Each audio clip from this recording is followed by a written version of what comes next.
on average, just in the United States, about 220 people die every single day from an opiate overdose. And by the time we finish this show, 8 to 10 people are going to die from an opiate overdose. If we get even one person, one viewer with this program that we might be able to help with some of the information that's shared on here, then it's all worth it.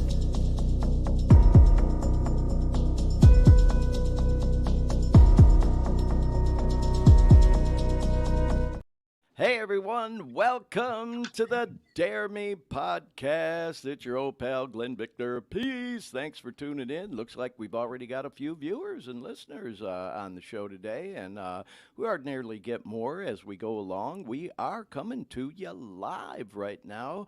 I'm out here in Sacramento, California on the West Coast, and right out of the gate, we want to bring in our co-host and producer and rock star partner in crime, Dean Baker, from all the way over on the other side of the country, live from Orlando, Florida. There's Dean. Well, looks like we have everybody in here now. We got everybody. We also got that boy BG from Detroit City up in the Midwest on the show today. Our special guest, BG. We're so happy to have you on the show today, man. Thanks for being with us, bro.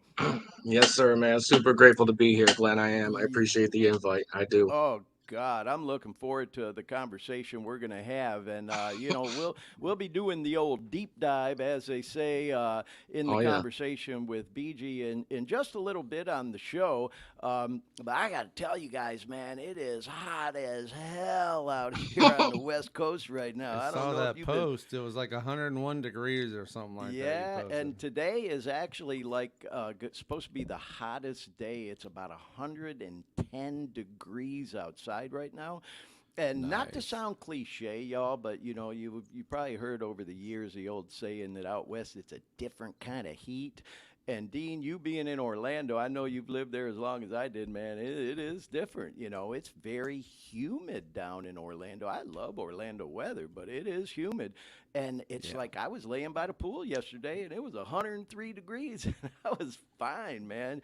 It's definitely different than what you got up there in Detroit City, BG. I know it's kind of hit and miss up there, but it's been warm. Pretty good summer so far, weather-wise, hasn't it?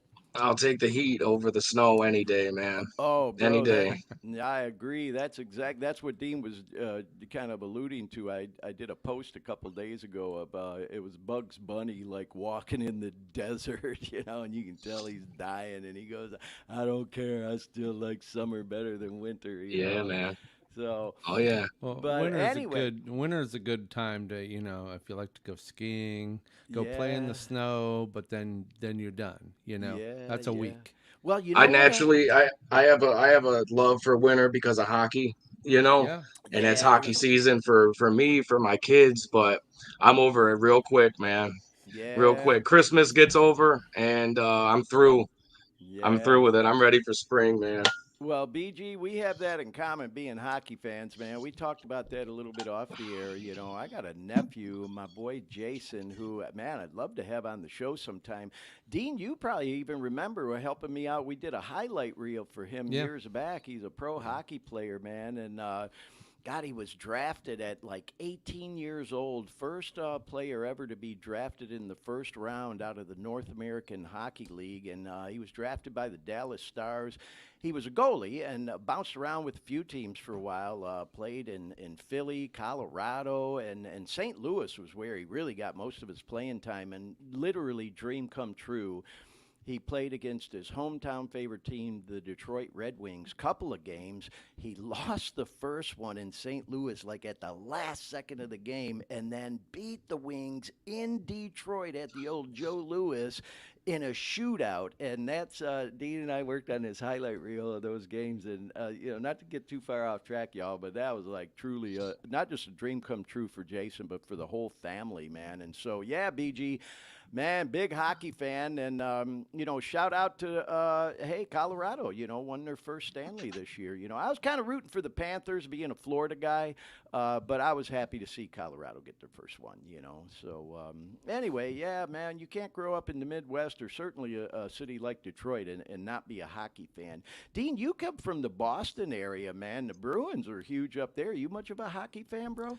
I wasn't, but all my college roommates were. They were just all hockey. Yeah. Oh man, hockey fans are fanatics. I will say that. I played 2 seasons when I was a younger man at the old Jack Adams Arena in Detroit City, and then I played at Garden City Arena as well for a year. Finkel and Myers. Yeah, but you know what happened with me, BG? I played, I was a much younger guy in the Pee Wee division. When I got to the Bantam division, all the other guys grew. I'm a short guy. I'm only like 5'7". I'll never forget, man. I got taken out in the corner one time, and I got that stick jammed in my gut. I had the wind knocked out of me so hard, I never thought I was gonna breathe again. I said, okay, that's it, man. It's time for me to. And you like to keep your teeth, right? Yeah, yeah. I played in some pickup games here and there since then. Because I can still skate. I'm a great skater, man. But yeah, you gotta have a low center of gravity to play as a 5'7" guy, man. That's me too. I'm with you.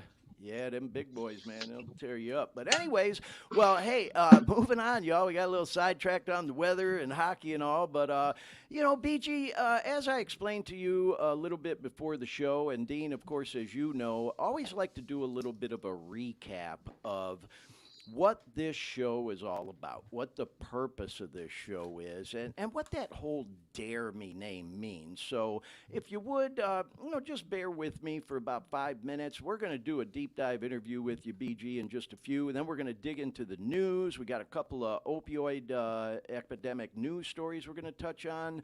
We're going to do a couple of current event stories, some cool recovery conventions going on, do some cool shout-outs, and BG, as I always like to say when we have guests on the show, even though we're going to get into our interview in just a little bit, if you want to chime in, jump in on any of these topics I'll be talking about in the news, current events and stuff, just jump right in there, man, because anybody who watches or listens regularly knows I can run my mouth, so don't be shy about just interrupting, cutting off, interjecting. That's why we love having guests on the show, man, so yeah, man.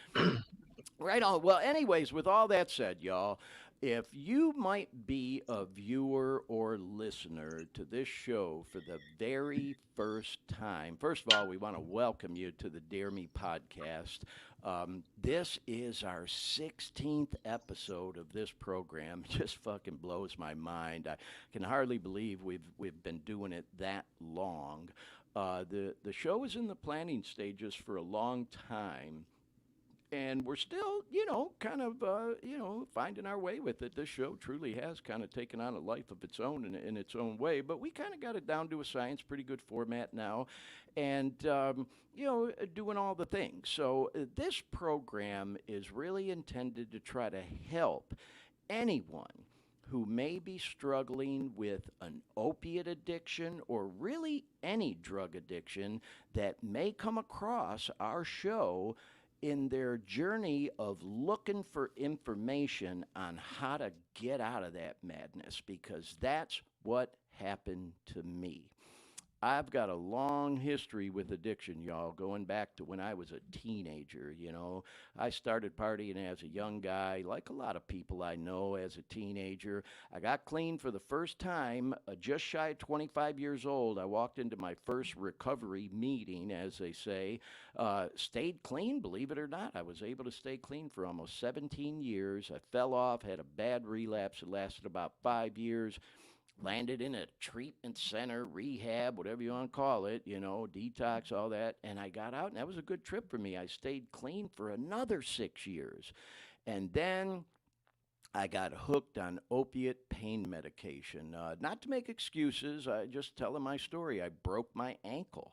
And I had to have a couple of surgeries, and sure enough, they gave me the Vicodins, and I knew better. I never should have been taking no fucking narcs with my history of addiction, but I did. I started taking them, and I got hooked, y'all, like a lot of people do. It happens to the best. And that lasted 9 freaking years. I went on a 9-year run. Didn't start off horrible, like it doesn't for most that start taking that shit. Made me feel great. But eventually, it turned on me. And at the end of it, y'all, I was snorting fucking heroin because I couldn't get the pills. And not to go into a whole drug log, y'all, but it started with the Vikes and then the Perks and then the Oxys and the Dilaudid and the Demerol and any other fucking opiate I could get my hand on. And it truly is a miracle I ain't dead, you know, not to compare war stories and say I was any better or any worse than anybody else, but I got some fucking war stories, you know. I've told some of them on this show, and there's more to come, you know, and it truly is a miracle I ain't dead because all that shit's laced with fentanyl now, and of course, Trank. We're hearing so much more about Trank, the street name for xylazine they're lacing that shit with now. And believe me, along the way, y'all, I came across some of them fake-ass pills that people are pressing in their fucking kitchen sink, and God only knows what all else they're missing in the shit, you know? So, anyway, I tried to kick for a long time before I was finally able to, y'all. I knew I had a fucking problem, and I was trying to kick for well over a couple years before I finally was able to. And in my journey and my efforts to do that, I was searching for information online because I didn't want to fucking go back into treatment, you know. I didn't want to admit that shit had me again to other people, and I really wanted to just kick on my own and move on and, you know, try to get my life back in order because it was a fucking mess at the time. And so in my search, man, I was looking on Google, YouTube for all kinds of shit like, you know, how to get through opiate withdrawals and all that kind of stuff. And came across some good information that we've talked about on this show in previous episodes. If you go back and look through them, you'll see all kinds of stuff. I mean, we'll talk more about it as we go. But I didn't find anything like what we're doing with this program. And I thought back then that if I could ever fucking get clean again, man, I was going to do something like this. And then I did. You know, we started this program last March, right? In fact, it was coincidence. It didn't plan it this way, but we started this program I think it was a day or two after I had my 2 years clean again. My clean date's March 11th. And we started the program then and been going at it ever since. And so, with all that said, y'all, there's a lot more, obviously, to the story. But my hope truly is that someone like me who may be online, whether it's Google, YouTube, or anything else, just going in the search, looking for information, how to get through opiate withdrawals, how to kick a drug addiction, whatever it may be. You know, we kind of focus on opiates, but fuck, I was addicted to booze, coke back in the 80s and all that. So any type of addiction we talk about on this show, you know, the opiate thing is, God, I hate wearing these headphones, but I do wear them now when we have guests because otherwise I can't hear them. But anyways, yeah, man, so that's my hope is somebody who may be going through it, wanting to get out of addiction, go through to the other side, might find our show, and that we might be able to provide some information, some hope, inspiration to them that they can get through it. Because if you're going through it, I promise you, you can get through it. Going through opiate withdrawals literally was the worst thing I've ever been through in my entire fucking life. And I got some stories, you know, but it was horrible. And you know, I think sometimes the level of intensity depends on how long you were doing it, how much of it you were doing. Again, not to sound like I was any better or worse than anybody else, but like I said, y'all, it was a 9-year run. If I did, God forbid, ever relapse and started doing the amount right out of the gate I was doing when I kicked, I'd fucking die in a heartbeat because you do build up an immunity. That shit does turn on you, and you just got to start taking more and more and more and more and more just to feel normal, to get right, as they say. You never recapture that euphoric feeling or that high you get at the beginning. So anyway, that's the recap of the show. And then, of course, the purpose of the show and the name Dare Me. You know, it has a lot of different meanings because, as I often say on this show, man, coming out like this, it takes a lot of balls for someone to recover out loud, as they say. You know, and with myself, you know, I worked in the professional world, kind of corporate America, high-profile media guy in both Detroit and Orlando for, you know, most of my working life as an adult. adult, and to come out like this and be so open and honest about it, I don't have any fucking reservations about it now. Like I said, we're 16 episodes into this show. I haven't put it all out there, but at first, a little self-conscious, a little reserved about doing it, and so that's kind of where that name, like, dare me. Fucking dare me to do this, And as we say, even in the intro to the show, and I live by this, man, if this program can help even one person to come out of that addiction, then it's all worth it, man. I thought to myself, and this is the truth, man, I thought to myself when I was going through it and decided to do this show, I have no right to keep to myself what I went through and how I was somehow miraculously able to pull myself through it, living what I feel like is my best life now, and not share that as hope and inspiration to somebody else who may be wanting to get there too. So, that was kind of the initial idea with the name Dare Me, and then from there it just kind of grew into these little hashtags that Dean has across the top of the screen for us, These are the topics we try to focus on. My favorite things to talk about anymore: drugs, addiction, recovery, enlightenment, music, and exercise. And those last two, man, we've spent a lot of time on this show talking about how music, man, oh my God, it can be such an instrumental tool for people when they're going through withdrawals and recovery, and certainly has been a big part of mine. But, for those of y'all that know me and know I made a living with music for most of my adult life as a disc jockey, playing music on the radio, mobile DJ business, worked in more clubs and bars than I could possibly even remember playing music. And then, of course, fitness, that became a big part of my recovery this time. And we've had that boy G Money on here talking to us about fitness, and we're going to talk more about that as we go. And so these are the topics. We talked about enlightenment and spirituality a few weeks ago. We had 3 guests on one show: that girl Melissa, that boy Steve, that boy Shebang. That was a great show. I highly recommend, if you came across this episode and haven't seen that, go back and look at it. My favorite platform, we're on a lot of platforms with this program. We're live on like 4 different Facebook pages, a few different YouTube channels, Twitter, LinkedIn, all the things. My favorite one is the Dare Me Podcast YouTube channel, because I found most of the information that helped me on YouTube. So I always try to encourage people to go to that YouTube channel. Please subscribe if you would, and like and share, do all the things. But click on that video tab and you'll see all 16 episodes there. Well, of course, today's will be uploaded on there later, and they're all in chronological order. It's not real cluttered. It's all nice and clean. That's a good place to go watch all the shows. But, a few weeks ago, we did one. We called it Opiates and the God Thing, I think is what we called that. We come up with these different names. And that was a real good one, talking about enlightenment. But with all that said, y'all, I am so excited about today's show and the conversation we're going to have with BG, because I kind of feel like we're getting back to what the real gist and nitty-gritty of this show is about. I love talking about music. I love talking about fitness. I love talking about enlightenment, and we're going to talk a little bit about that with BG. I also will say, man, this show is about talking about things like drugs and addiction and recovery and fucking war stories and shit, and like, how bad did it get and what did you do to get out of it and what are you doing now to keep clean and all that stuff. And I just kind of have a feeling that's where we're probably going to end up going a little bit today in our conversation. So, BG, with all that said, man, that's my recap of the show. You still with me, bro?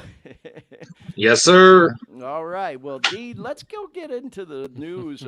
And like I said, BG, if you want to chime in with any comments or anything before we get into our full interview and we're talking about the news, current events, shout out, you just jump right in there.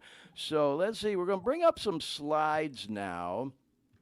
And whoops, okay, me and Dean were both trying to do it at the same time. Go ahead, you do it. Okay, there we go. I'll add it. Okay, so this is our first story in the news, y'all, and we talked about this on the program. And by the way, I want to say hello. We got a few viewers that came on since I started my rant there a little bit ago, so I want to welcome all the people watching and listening right now.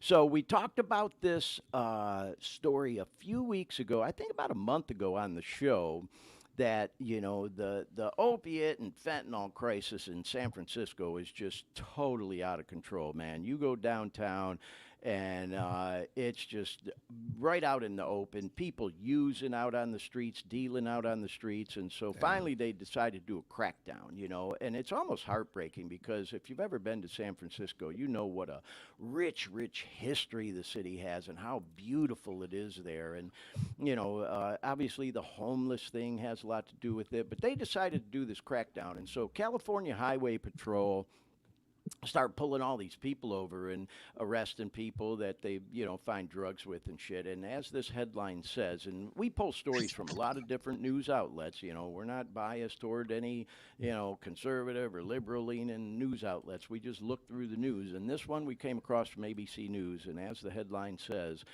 the authorities have seized enough fentanyl in this crackdown in San Fran to kill the city's entire population 3 times over. And this story is just from like 2 weeks ago, y'all, because we did shows live from the road last week from Tahoe and the week before that from Vegas. So this is like the first show we're like really back to our regular format here in the studio.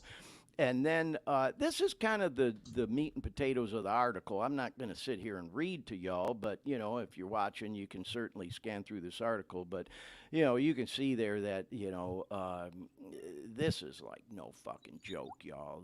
They found enough to potentially kill 2.1 million people. And in another article, just kind of interesting, what I found, and you can find this online, information that out of the 45 people that they apparently arrested during this 1 week period, only one was actually a resident of San Francisco, a legal official resident of San Fran. So a lot of these people are either coming in and out of the city, transporting the shit, or, people who are hooked to, came from other areas because it's so readily available in San Fran.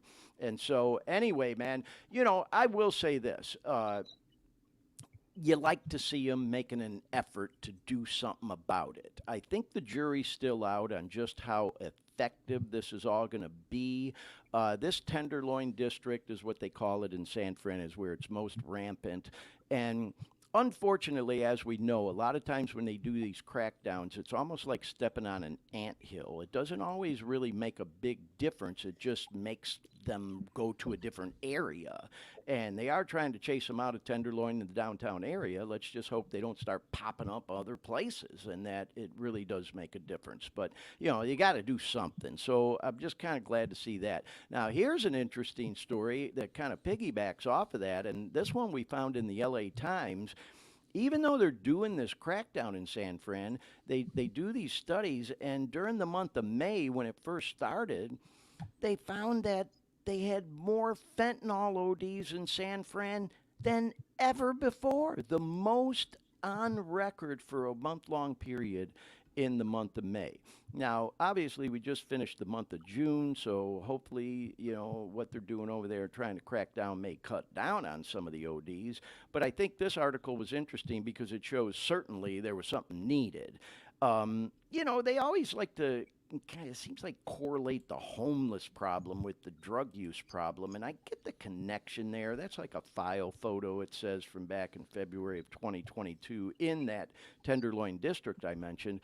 I just thought it was important to mention that this problem ain't just with the homeless, y'all, okay? I wasn't fucking homeless, and I became hopelessly addicted to opiates. So, there's this correlation with homelessness and drug use, and certainly that's a big part of it in this area of San Fran. But let's not fool ourselves into thinking that this problem is just restricted to, street people, hood rats, the ghetto, whatever, the homeless, man. This fucking problem is rampant throughout the business world, affects families all across the country and everything else, Yeah, it's bad in this area in San Fran, but again, let's not fool ourselves into thinking it's only affecting street people, as they say. So anyway, just thought we'd recap that story, y'all. We'll keep our fingers on the pulse of it, and I'm sure we'll have more updates on episodes to come.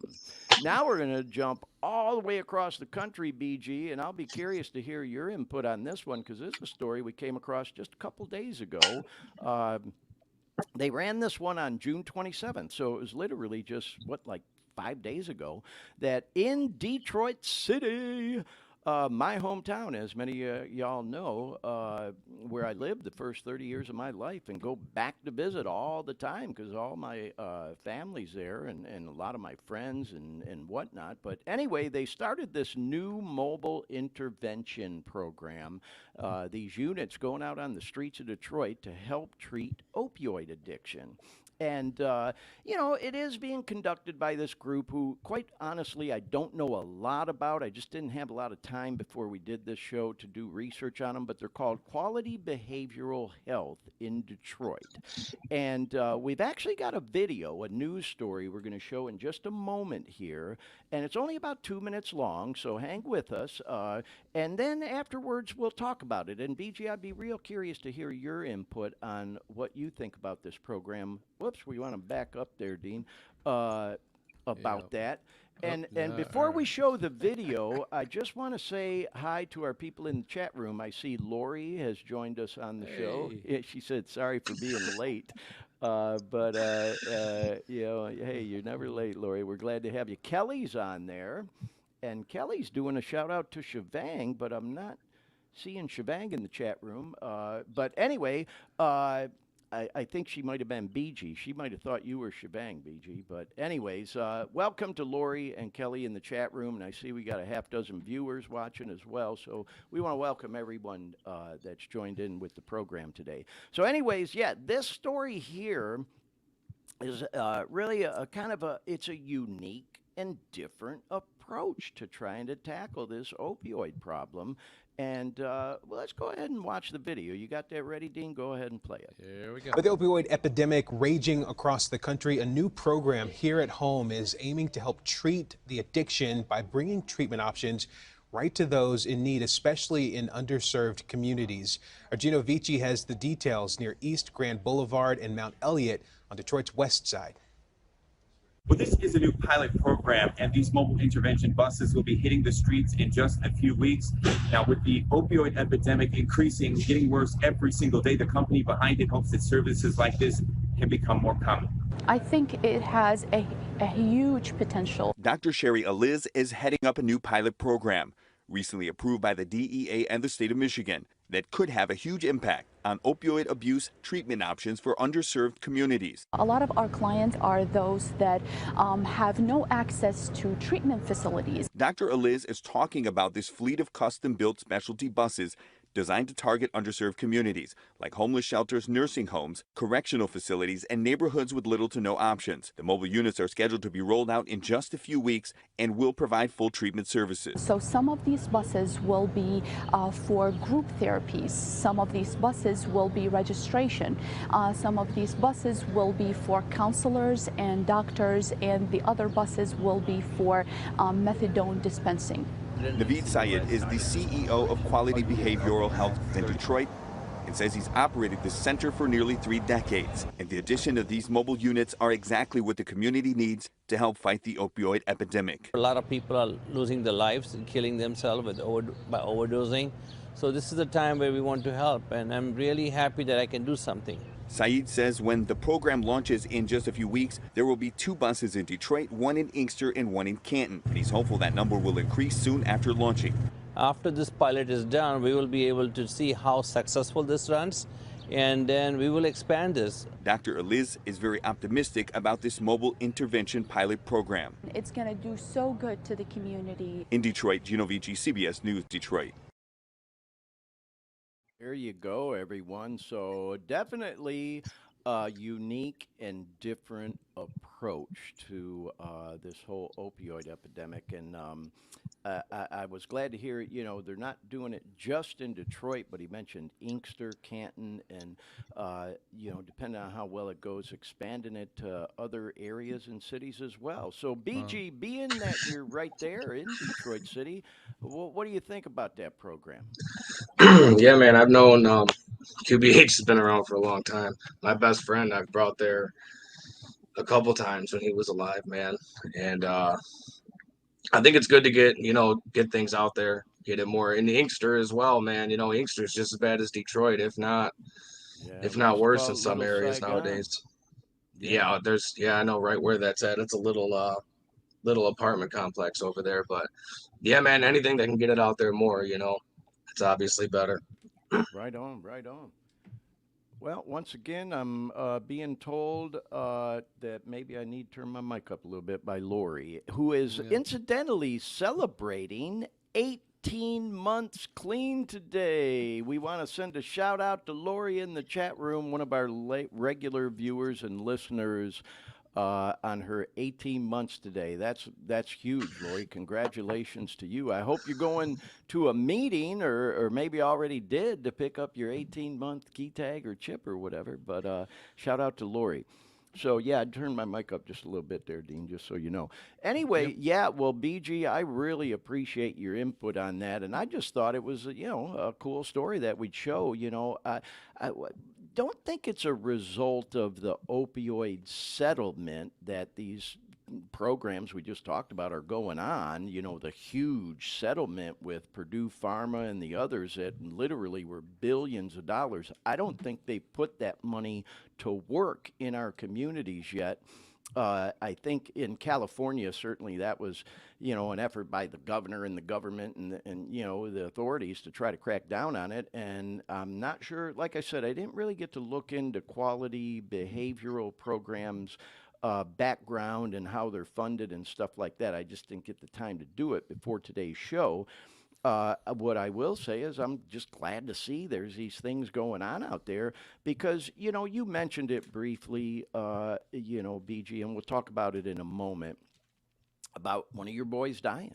And at the end of the day, that's what this is all about, is trying to save lives, y'all. And, obviously some of the stuff that we've been doing for literally decades, trying to approach this drug problem, quite frankly, I guess is the best way to say it. They don't always work that great, and so I like to see these outside of the box, different kinds of things like the story we just watched. So anyway, that's it on the news for now, y'all. We try to hit on at least a couple of stories each week. In the news, and we keep our fingers on the pulse of it. And you can count on us here at the Dare Me podcast to stay on top of anything that we feel like, should be talked about. So let's go into some current events, y'all. Because I can tell you, man, I was feeling a little homesick for Orlando this weekend because there's an event going on. And I'm looking for our slides here. Let me bring them back up in a second here. Actually, it just wrapped up today in Orlando. And what it is the annual, here, let me bring it up. There it is, the annual Florida Regional Convention of Narcotics Anonymous, or what is commonly referred to the acronym of FRICNA.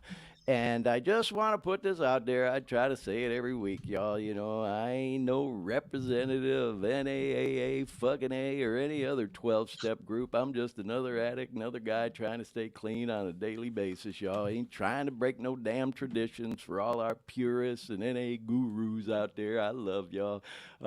Doesn't mean I can't fucking talk about these programs, and we damn sure do on this show. And so, man, we want to get the information out there. And this is all common knowledge information. It ain't like I'm sharing anything that's supposed to be confidential. It's all out there on the internet and social media and every other damn thing.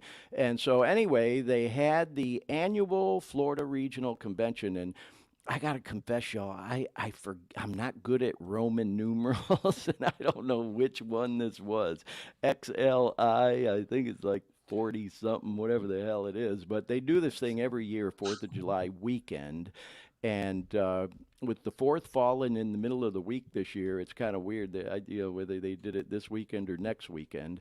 But anyway, you can see the theme for it this year was surviving against all odds. And Glenn, usually, XLI is a Roman numeral for 41. 41. Thank you, Dean. Okay. And I got to ask, now, did you know that or did you just look it up real quick? Tell the truth, Dean.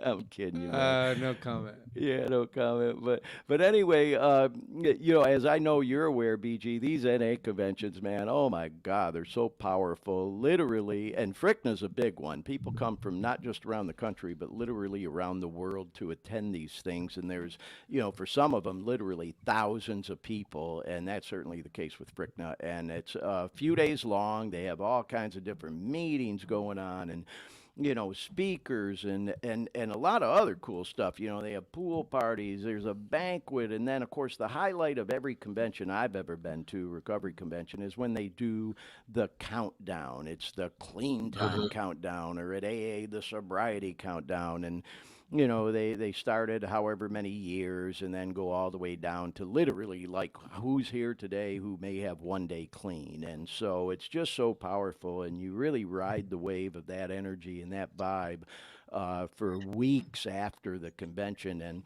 I need to mention something. I put a post on social media yesterday that I was feeling homesick, and that, I'm paraphrasing, in spirit, I'm standing up for 2 years clean again.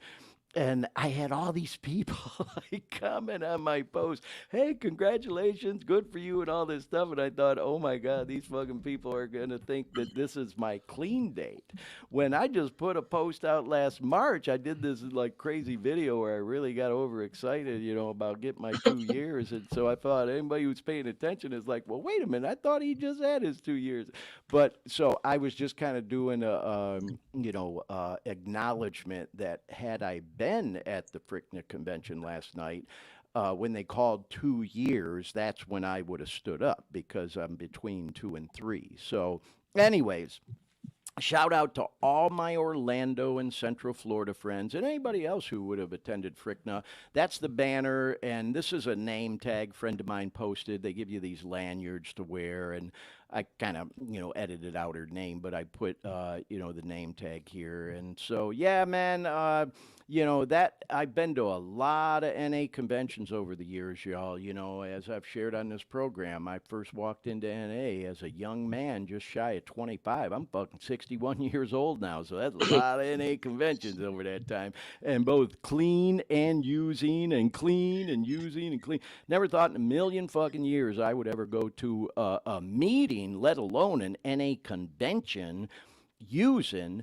But as I've said on previous episodes of this show, thank God for the tradition that the only requirement for membership in any 12-step program is a desire to stop using, and that you are a member when you fucking say you are. Nobody else can decide that but you. And, oh, there's Shebang. He's in the chat room now, live from Detroit City, baby. Hey, Shebang, welcome to the program. So, anyways, yeah, man, I've been to a lot of conventions over the years, but more FRCNAs than any other one. And so it just wasn't in the cards for me to go to FRCNA this year, but was definitely there in spirit. And now we're going to talk about this one. Next weekend, 6th through the 9th, is what we call the MRCNA convention. That's the acronym for Michigan Regional Convention of Narcotics Anonymous. This will be the 37th one there. And like I said, with the 4th being in the middle of the week, it turned out Florida did it the weekend before the 4th. Michigan's doing it the weekend after. But usually they're the same weekend because they always do the 4th. But this one's in Grand Rapids, and there's just some information about it. That countdown, I pulled this photo yesterday, so it's less than that amount away. But this next picture is some registration information. You could actually scan that barcode and do all the things if you wanted to right from our screen. But that one is a great convention, too. In fact, the MRCNA convention is the very first NA convention I ever went to way back July of 1987. Holy fucking cow. You weren't even alive yet back then, were you, VG? 91. Yeah, bro. So, but hey, man, that's it's just so fucking cool having you on the show today. And so, anyway, I got to tell this story, and then we're going to jump into, talking to you in a deep dive here real quick. You and I talked about this off the air real quick, and Shebang, I see you're in the chat. You'll remember this, too. It was exactly 1 year ago today that we were at that Michigan convention in Grand Rapids, because they did it in Grand Rapids last year. And Shivang and I talked about this on this show one time, BG. I don't think you're aware. We were joking about it. Of course, I had seen you at recovery meetings around town while I was back up in Detroit kicking and all, but it was the first time we really got a chance to sit down, kind of get to know each other. You and I and Shivang and Dan went out to eat at this Indian restaurant. And you guys were saying you never had Indian food before. And I wasn't even really that hungry, but I was like, oh, hell no, we got to get some food. And Shivang was like, God damn, bro, you ordered one of everything on the fucking menu, And we had a feast, man. And, I just remember that day like it was yesterday. And it was actually, it's so bizarre how my life goes, man. Here you are on the show today. And we certainly didn't plan it this way. But I was thinking about it this afternoon, and I go, oh, my God, that was fucking 1 year ago to the day. Who would have thought last year when we were sitting down for that meal that we'd be here 1 year ago to the day doing this podcast? It's fucking bizarre, I think, Completely. Everything's unpredictable, man, Yeah. for sure. Well, me and Shivang were joking because if you remember that day, I'm so flexible, man, because I work out, I go to yoga all the time, and I was sitting like cross-legged, crisscross applesauce in my chair, and you looked at me and you go, dude. I'm paraphrasing, but it was kind of like, at your age, how the fuck are Probably you right. even able to sit like that? And I said, man, just lots of yoga, bro. And you were like, man, I need to get involved. And so I want to ask you, did you ever get involved with yoga? Do you do any at all, or stretching? As far, not as far as the the Western sense of the word. I haven't done any like physical yoga. No, I need to make some time for that. But with my kids and everything else, man, I'm so busy with sports. But I get but it, no, bro. man, yeah. It's funny because I do sit in meditation, and I can sit.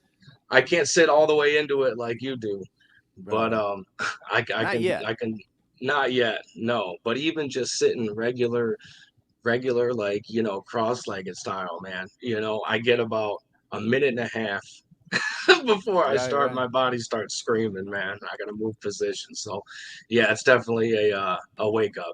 And Yeah. I gotta do some stretching, man. Yeah, well, hey, you're still a young man, so yeah, I get it, but it takes a little while to do it, you know what I mean? And I wasn't always like that, believe me. I was serious when I told you a lot of yoga, a lot of stretching, and I mentioned this on this program a couple times, BG. I remember when I first started doing yoga, I was a little self-conscious about it, especially with some of my homeboys from the hood and shit. Like, man, what's this motherfucking pussy ass motherfucker doing yoga, And then I start reading about it and all that kind of stuff, and it's like, God, man, guys like fucking Kobe when he was still alive, he did yoga and swore by it. LeBron still does yoga on the regular. And I thought, fuck, if it's good enough for Kobe and LeBron, I can fucking do it too, And I can honestly say it's one of the best things that's ever happened to me for physically, like my lower back and my extremities, and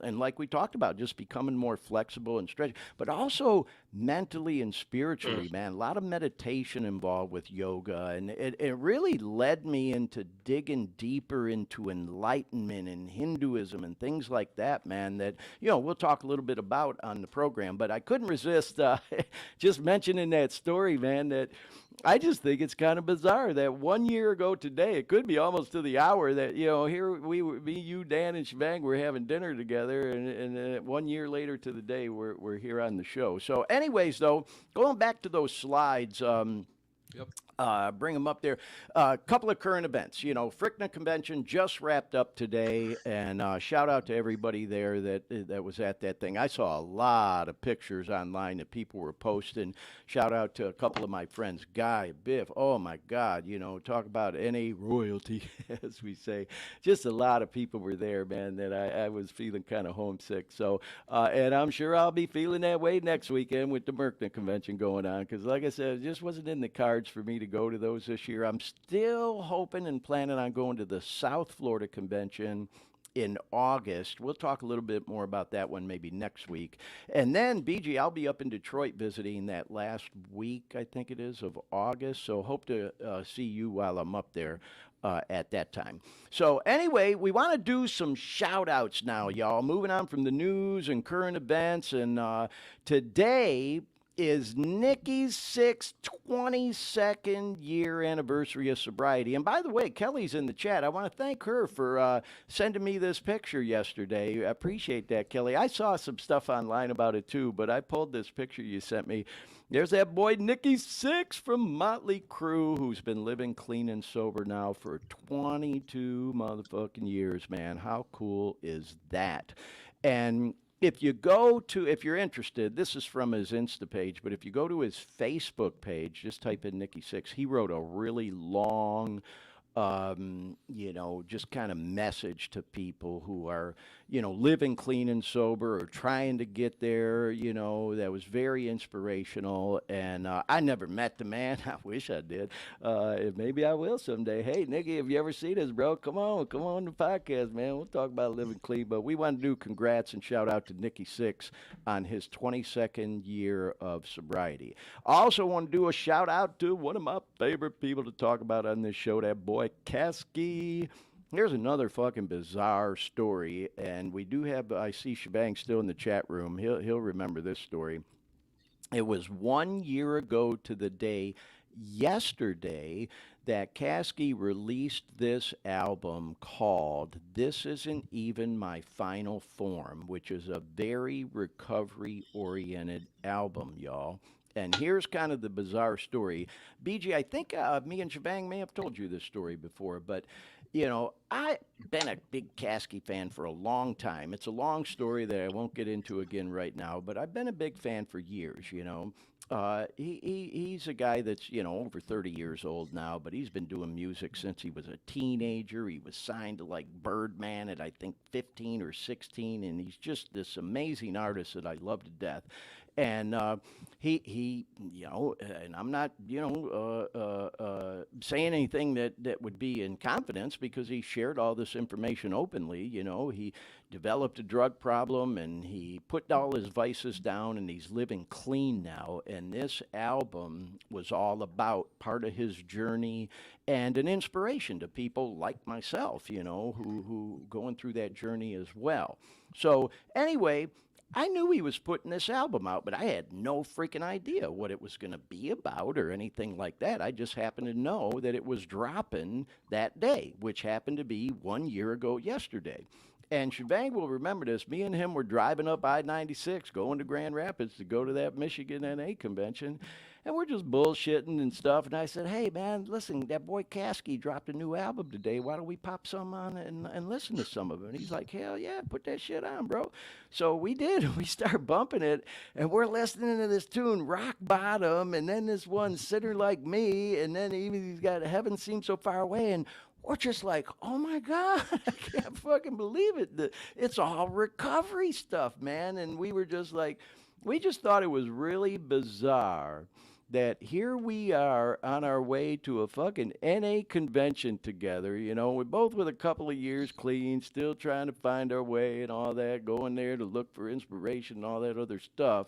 And we put on this boy Kasky, who, when I first started listening to him, man, I was using, and he was too. And a lot of his music from back in them days glorify using and shit, And now, here we are living clean. He's living clean too. We just popped this shit on, and by chance, man, turns out he's rapping and singing all about recovery. And so anyway, just want to send a shout out. If you see this, Kasky, man, we love you to death. Really looking forward to hopefully having you on the show one day, because he said he'd be on the show. Me and Shebang, without getting into a long story, we've met him. I've met him a few times, and we went to this big summit he put on last year with that boy Anonymous, the producer, and a lot of other guys we met out there. So we definitely wanted to send a shout out to Kasky, and congrats, bro, on the 1 year anniversary of the release of this amazing piece of work. This Isn't Even My Final Form. And a lot of new stuff coming out from Kasky lately. He's been dropping some freestyles the last couple Fridays in a row. Him and Anonymous about to put out this release, Cadillac Music. Really looking forward to hearing and seeing that. And then if you're interested, here's a post that he put out there on his social media, y'all. I'm not going to read the whole thing to you, but he talks about this. So if that caught your interest, I highly highly encourage you to go and check out either his Facebook or his Insta and read about it. You know, you can see just real quick there where he talks about how he was basically homeless, man. Such a talented artist, and how he went on this journey and turned his life around. And that fucking album went to #1, by the way. So anyway, shout out to that boy Kasky. And now we're going to do another shout out to next week's guest on the program. This is an old friend and colleague of mine, that boy Mike Woods. And hey, Mike, I hope you're watching or listening today, man. We talked on the phone for a long time. God, was it yesterday or the day before? And Mike had some previous commitments going on. He wasn't quite sure, when he'd have free time. But it looks like we're going to have him on next week. And you can see on the left, man, there he is. He's a talented performer, rock and roll guy, man, as you're going to see in a couple of pictures and a video clip we're going to play. I've known Mike for it's been probably about 32 years. I met him shortly after I moved to Orlando. And, we were never like really tight buddies, like we hung out on the weekends or anything, but used to see him around the rooms all the time. And he used to come to a lot of the dances I was a DJ at and shit like that. So we definitely knew each other and who each other was. We'd always kind of nod in acknowledgement or whatever and follow each other on social media now. And he just recently cut his hair, as you can see in that picture on the right, man. I actually think it looks pretty good. Now, see, I wouldn't look good shaving my damn head. My head is shaped so weird. But anyway.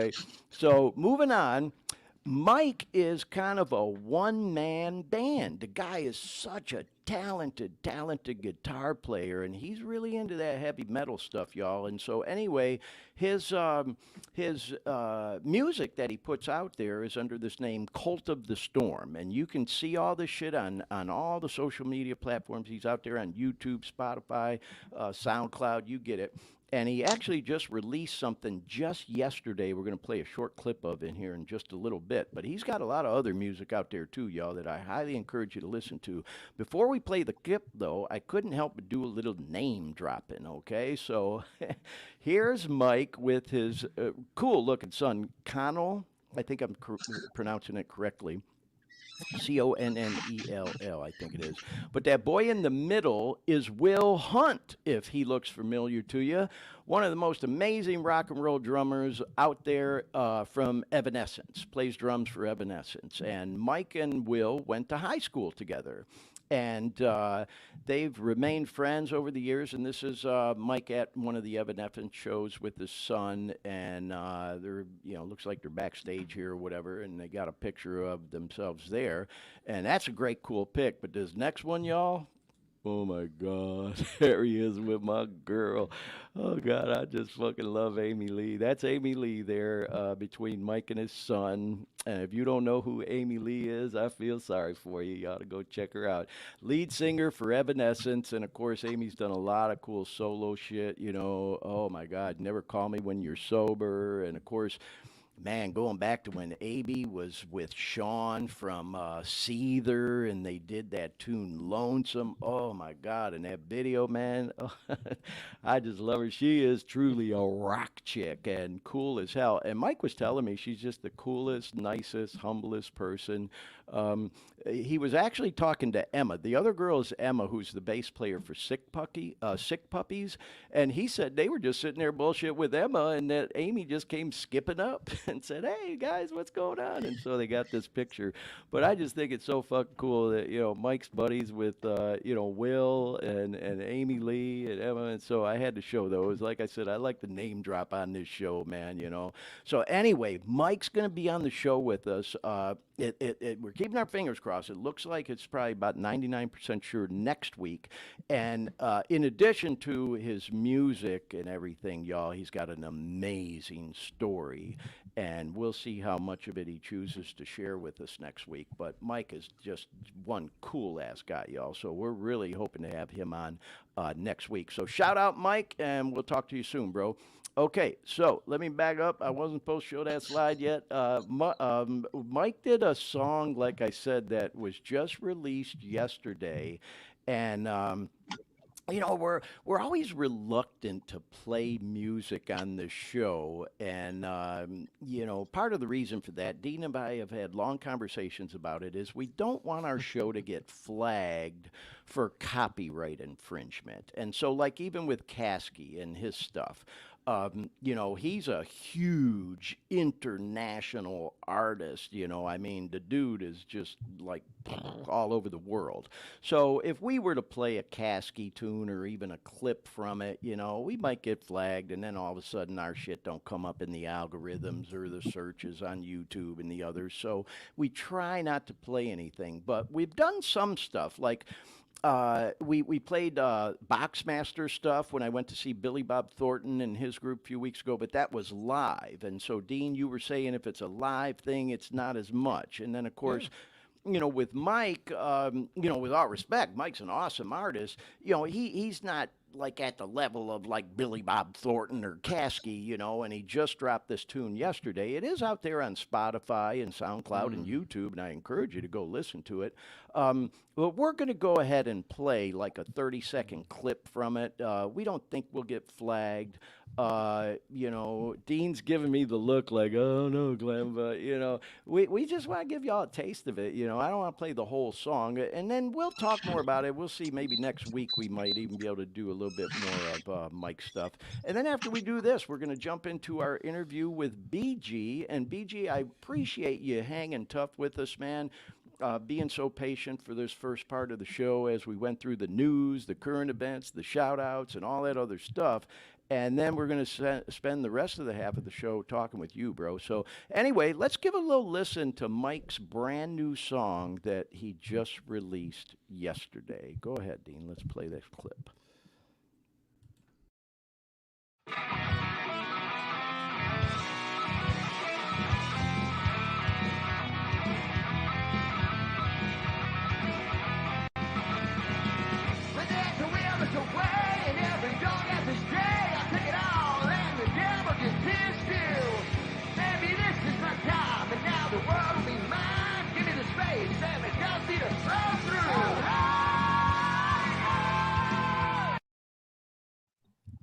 Oh, just kidding, y'all.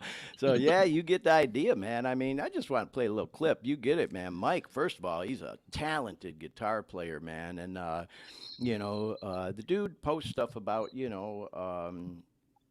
sometimes, as some of y'all know who follow my stuff, I do music, and I've been working in auto tune and working on music production with shebang and all that stuff, and I get self-conscious about my singing sometimes, and Mike posted some stuff about that too. But man, he's definitely got the pipes for that kind of music and that kind of singing. And Dean, I appreciate you playing that clip. And so anyway, we're hoping to have Mike on the show next week, y'all. Encourage you to tune in. Like I said, not just to talk to him about his music and stuff, but about his journey as well, which is an amazing story. And speaking of journeys, just want to thank you again, BG, for hanging tough with us through all of that and the comments and input that you shared with us along the way. But right now, man, we want to jump in and take a deep dive, as we say, into, your story a little bit. I'll say this as an intro to you, BG. I've learned doing this show, I say on here a lot, it's a lot of work putting this program on. It really is. I mean, literally almost like a full-time job that I could hire a full-time assistant to help me with that I'm actually kind of working on. But where I'm going with that is some of the guests we have are very, how shall I say, I don't mean this in a disrespectful way, almost like anal retentive, they're so structured and organized, and they'll want to do a rehearsal ahead of time and have a script, and I just have to tell them, no, man, we can't do it like that, bro. It'll come across way too stilted and phony. I just want us to have a conversation, shoot from the hip. I do have an outline I use each week just to kind of keep me going. That's just because my memory ain't what it used to be. And I get it. Some people just want to be more in their comfort zone and have that little bit of structure, and that's fine. No problem with that at all. I get that. I will also say I love it when I have a guest like you. And we had that boy Steve on and Melissa a couple of weeks ago. They were the same way. They were like, bro, just do it, man. Just lead me wherever you want to go. Nothing's off limits. Let's just talk like we're two guys hanging out having a conversation. And so I just want to say I appreciate that, BG. So we talked a little bit off the air before we really got started today about I think that our viewers and listeners would love to hear your story, like what happened, what you did about it, and what you're doing now. Is that a good way to maybe introduce you here onto this topic? Yeah, man. Yeah, for sure. Absolutely. Well, Eh, have at it, man. Tell us what happened, and what you did, and what you're doing now about it when it comes to this whole topic of drugs and addiction and recovery and everything else. Yeah, man. Just like just like anybody else, I could go into the using, but we've all used. That's what it all really. We all have that in common, right? But the Yep. main thing, right, is why we were using, right? Why I was Hmm. using. I'll speak for myself, and I started, I was using with my dad at a real young age, and he used to instill in me, man, like he's no longer with us, but he used to instill in me once when I would try to get clean or even mention it, he'd say, you might go a week, you might go a year, but you'll always be back. Mm. He'd say, once a smoker, always a smoker. That was something that he always said, man. And I'm glad that I made it through, and I can prove that that's not the case, you Well, if know. I may, I don't mean to interrupt you, BG, but it just occurred to me, I meant as I introduced you to mention, and you told me it was okay to go this way, that in addition to being, a recovery advocate and enthusiast, you're a recovering person. You're coming up on 3 years clean in just a couple of months. September 1st will be your 3-year clean date anniversary. Is that correct? Yes, sir. Yeah, I think that's important to mention. So anyway, yeah. Yeah, man. And like I was saying, the that we all have in common, but I think over here on this side of the world, man, and in this day and age, the problem's much, I don't want to say deeper, but it's nobody's taught to look inward, man, Mm. and nobody looks inward for anything. And I don't want to speak for everybody, but I'm just speaking as a nation, and on this side of the world and the time that we're in, everything's geared towards gaining and this and that and outward, right? And it's always the next and the bigger thing, and it's all me, me, me, me, and that's why the program, in relation to that, it says the center of it, is my complete and total self-centeredness. That's where all my suffering comes from. And I think the program, just like any other religion, or any other spiritual text or anything, it's all geared from the same thing, right? It's all principle, and it's all just basic understanding of seeing life for exactly what it is without any of those outside things, Mm. and Mm-hmm. it's the same thing with, that's why meditation is so big, being able to sit in silence. I used to hate being silent and being bored, I would call it. I mean, I didn't even realize that was what was going on, but I hated it, man. I constantly needed a big distraction to keep me from just being with myself, Right, right. and that's what keeps the world going around, man. But ultimately, it's everybody's suffering, man. And I say this at tables all the time. I'm grateful that I was introduced to drugs, man, and I'm grateful I survived, but I'm grateful that I found this program to find a way out of it, because, man, the majority of people alive that didn't get crippled by using, that didn't bring them to their knees and force them to find a new way to live, they're still out there just looking for one more of something, but it's Mm. not going to cause them enough pain and enough suffering to realize that there's a different way to live. BG, if I may, I'd like to interject right there because I'm so glad you explained that the way you did. And I'd just like to kind of piggyback and maybe paraphrase off that a little bit. I have an old friend of mine who I think he follows our stuff from time to time because he'll chime in. That boy, Louie. from Detroit who lives in Orlando now, old timer, and I've mentioned him on the show before. You know, we've had deep conversations. He's been clean a long time, certainly been a mentor of mine. And we've talked from time to time about exactly what you were just alluding to, that once you take the dope away, what are you recovering from?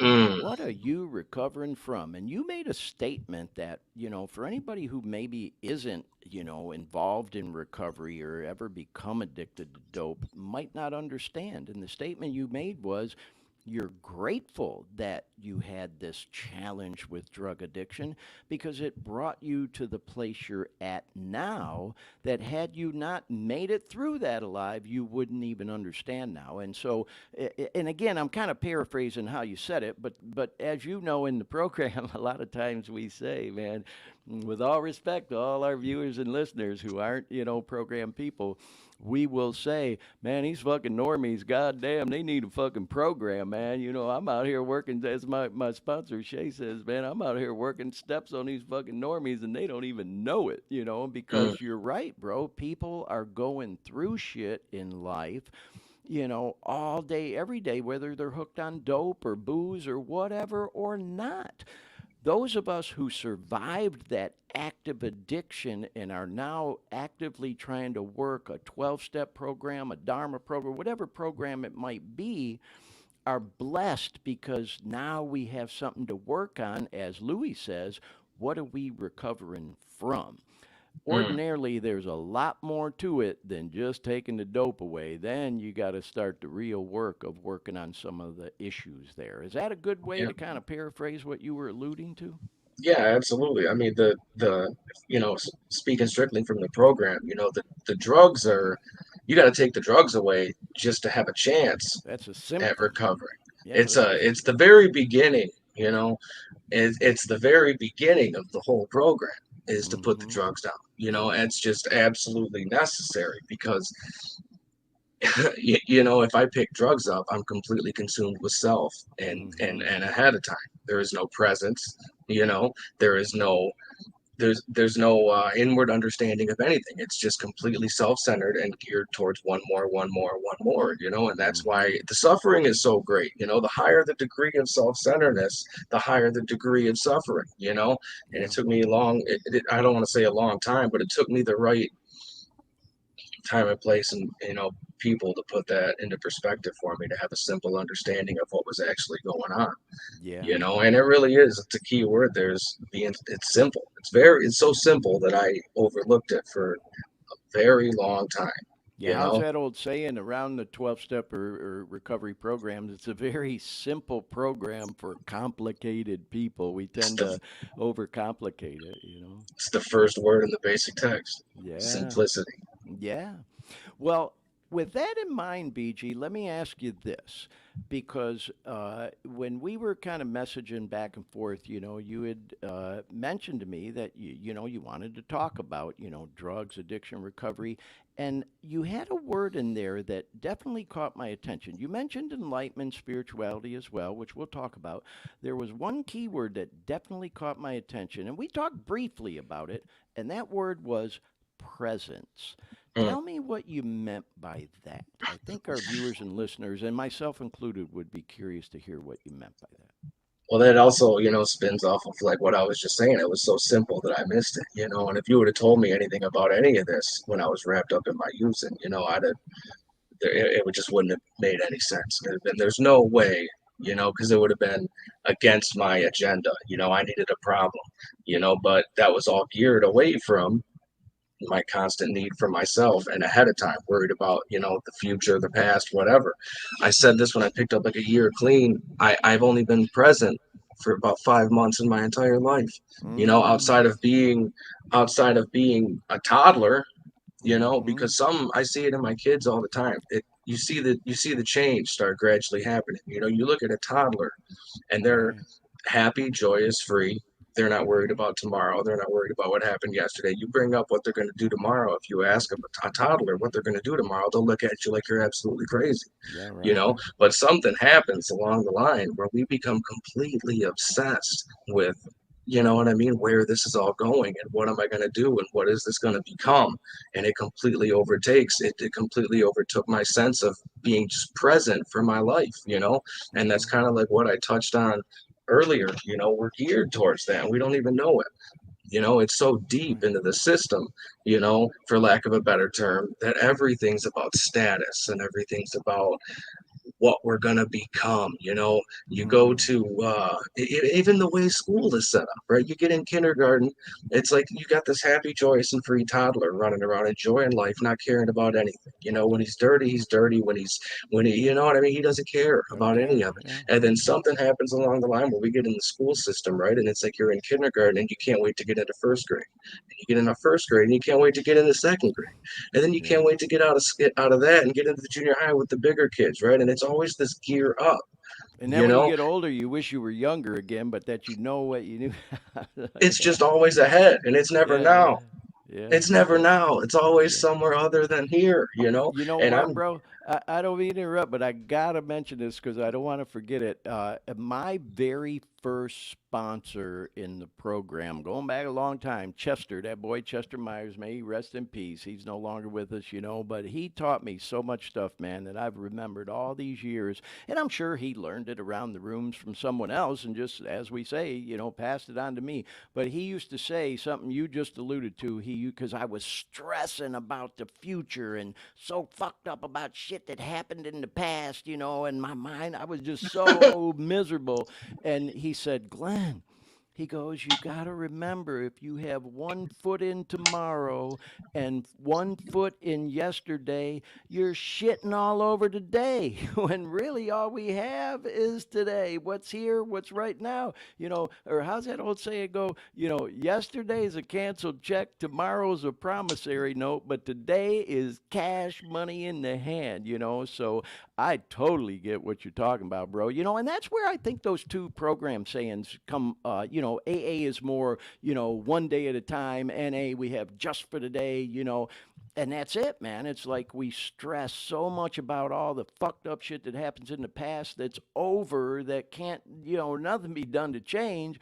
And then we're all stressed out about, oh God, what's going to happen? We get anxiety about tomorrow, and tomorrow may never come. And, you know, it's been a challenge for me to get to the place you're talking about. And even just going back to, we talked briefly about yoga and meditation. That has helped me more than I could possibly describe with trying. I'm not no expert and perfect at doing it. I get better at it, I think, all the time, the more I practice it, because I do have to practice, is staying in the moment. Just like this moment we're having right here, right now on this program, BG. It don't get no better than this. This is it, right this moment. So I totally dig what you said, man. Yeah. It's all we're ever going to have. Is the moment, you know, and that's really that's all of it, right? It's just, that's a fact, you know. The fact is that's the only place we can be. It's just, can we stay aware of it, you know? And you said that you struggle to get to that point too. It's not a point that like anybody is at, right? Because when I lose it, I feel the suffering from it, right? Yeah. And then I remind myself that this is the reality, you know. So if I any time I can pay attention to my feelings today, due to, you know, that's what the steps in the program are trying to get people, not trying to get people to, but to awaken to in themselves, right? I don't have to react to any feelings that I have now. You know, I respond. I respond to things, you know, because seeing that I'm just a consciousness, right? I have that ability. I'm not just reactive, you know, and that's the compulsive part of the disease, you know, as the literature puts it. You know, if I put the compulsive part down, then then I'm working on the obsessive part, you know. And in today's day and age, man, it's tough because there are things we have to do, you know. We have to provide, we have to do this, you know. And I notice in my feelings will tell me anything, you know. Anytime I'm anything but content, I'm suffering from something. And it's always taking what is and comparing it to what my imagination says could be, would be, or should be, that I want, that is most beneficial to me. And then I have those two comparisons. So now I'm in friction, right? Because I have an idea of what I want, and then I have what reality is. And then I feel it, you know, and it's like, here I go again, suffering over my own imagination. You know, I create every problem I've ever had. I can't possibly have a problem in the present. Mm-hmm. You know, Yeah, I I can't. totally get it, bro. I was once told, Glenn, stop projecting. You're stressing out about shit that may never even happen, you know? And then if it does happen, you'll have stressed out about it twice, you know? And Yeah, so it's like, yeah. but you know, I just wanted to jump in too, BG, because I want to clarify something for some of our viewers and listeners who may be watching or listening that aren't familiar with the programs. Like I talked about even earlier in the show, our hope is that with some of the people who come across this program, maybe they're still in an active addiction and in the process of looking for information, whether it be on Google or YouTube or wherever to find a way out, they find us. But maybe they're not familiar with NAAA, fucking AOAGA, 12 step Dharma, whatever Hmm. program. And so I've noticed this happens a lot when I have guests. You know, we've been around the block, bro, so we know the lingo. And so you mentioned, you know, in the literature and, you know, at the tables and things like that. So for the layperson who isn't familiar with, you know, these programs, these meetings, they don't know what the fuck we're talking about, you know. And it's Right. interesting in the Midwest, man, in Detroit, we call it, oh, you need to take that shit to the tables because we sit at Yeah. a table and talk about it. You know, down south in Florida, you know, they don't know what going to the tables means. It's about, oh, you need to take that shit to the rooms. It's more the rooms, you know, kind of the same concept, so to Yeah. speak, out here out west. But when we talk about the literature, for those who may be watching or listening who don't know what we mean by that, is what we're talking about is 12-step literature, whether it's the NA program, the AA program, the Dharma program, whatever. All these programs have literature, pamphlets. We call them IPs, informational pamphlets. Of course, in AA, they have the big book. In NA, we have the basic text. We have step working guides. All this kind of stuff is basically referred to as the literature. And the information in those resources is just unbelievable and amazing. And if you're a person who thinks you may be an addict or an alcoholic or whatever the fuck you want to call it, you know, I'm an NA guy, so for me, you know, it's an addict, it's all inclusive. But you know, I respect all the programs, man. I don't have no problem with all that. You know, what I will say is, and you know this, BG, and all my NA friends, you read that basic text for the first time, if you truly are an addict, you can't put it down. You Once you start reading it, you're like, holy fuck, somebody's been following me around my whole life, Yeah. taking notes, and they wrote a book about me, you know. Well, And then you go back and read it different times, and different things jump out at you depending on where you're at in your life. So anyway, yeah. I kind of wanted to clarify that. And then if I may, bro, because I definitely want to talk and hear from you more, I wanted to clarify one thing. Everything we were just talking about staying in the present and in the moment. I think it's important for us to clarify part of the reason we talk about that is because we are trying to protect our peace.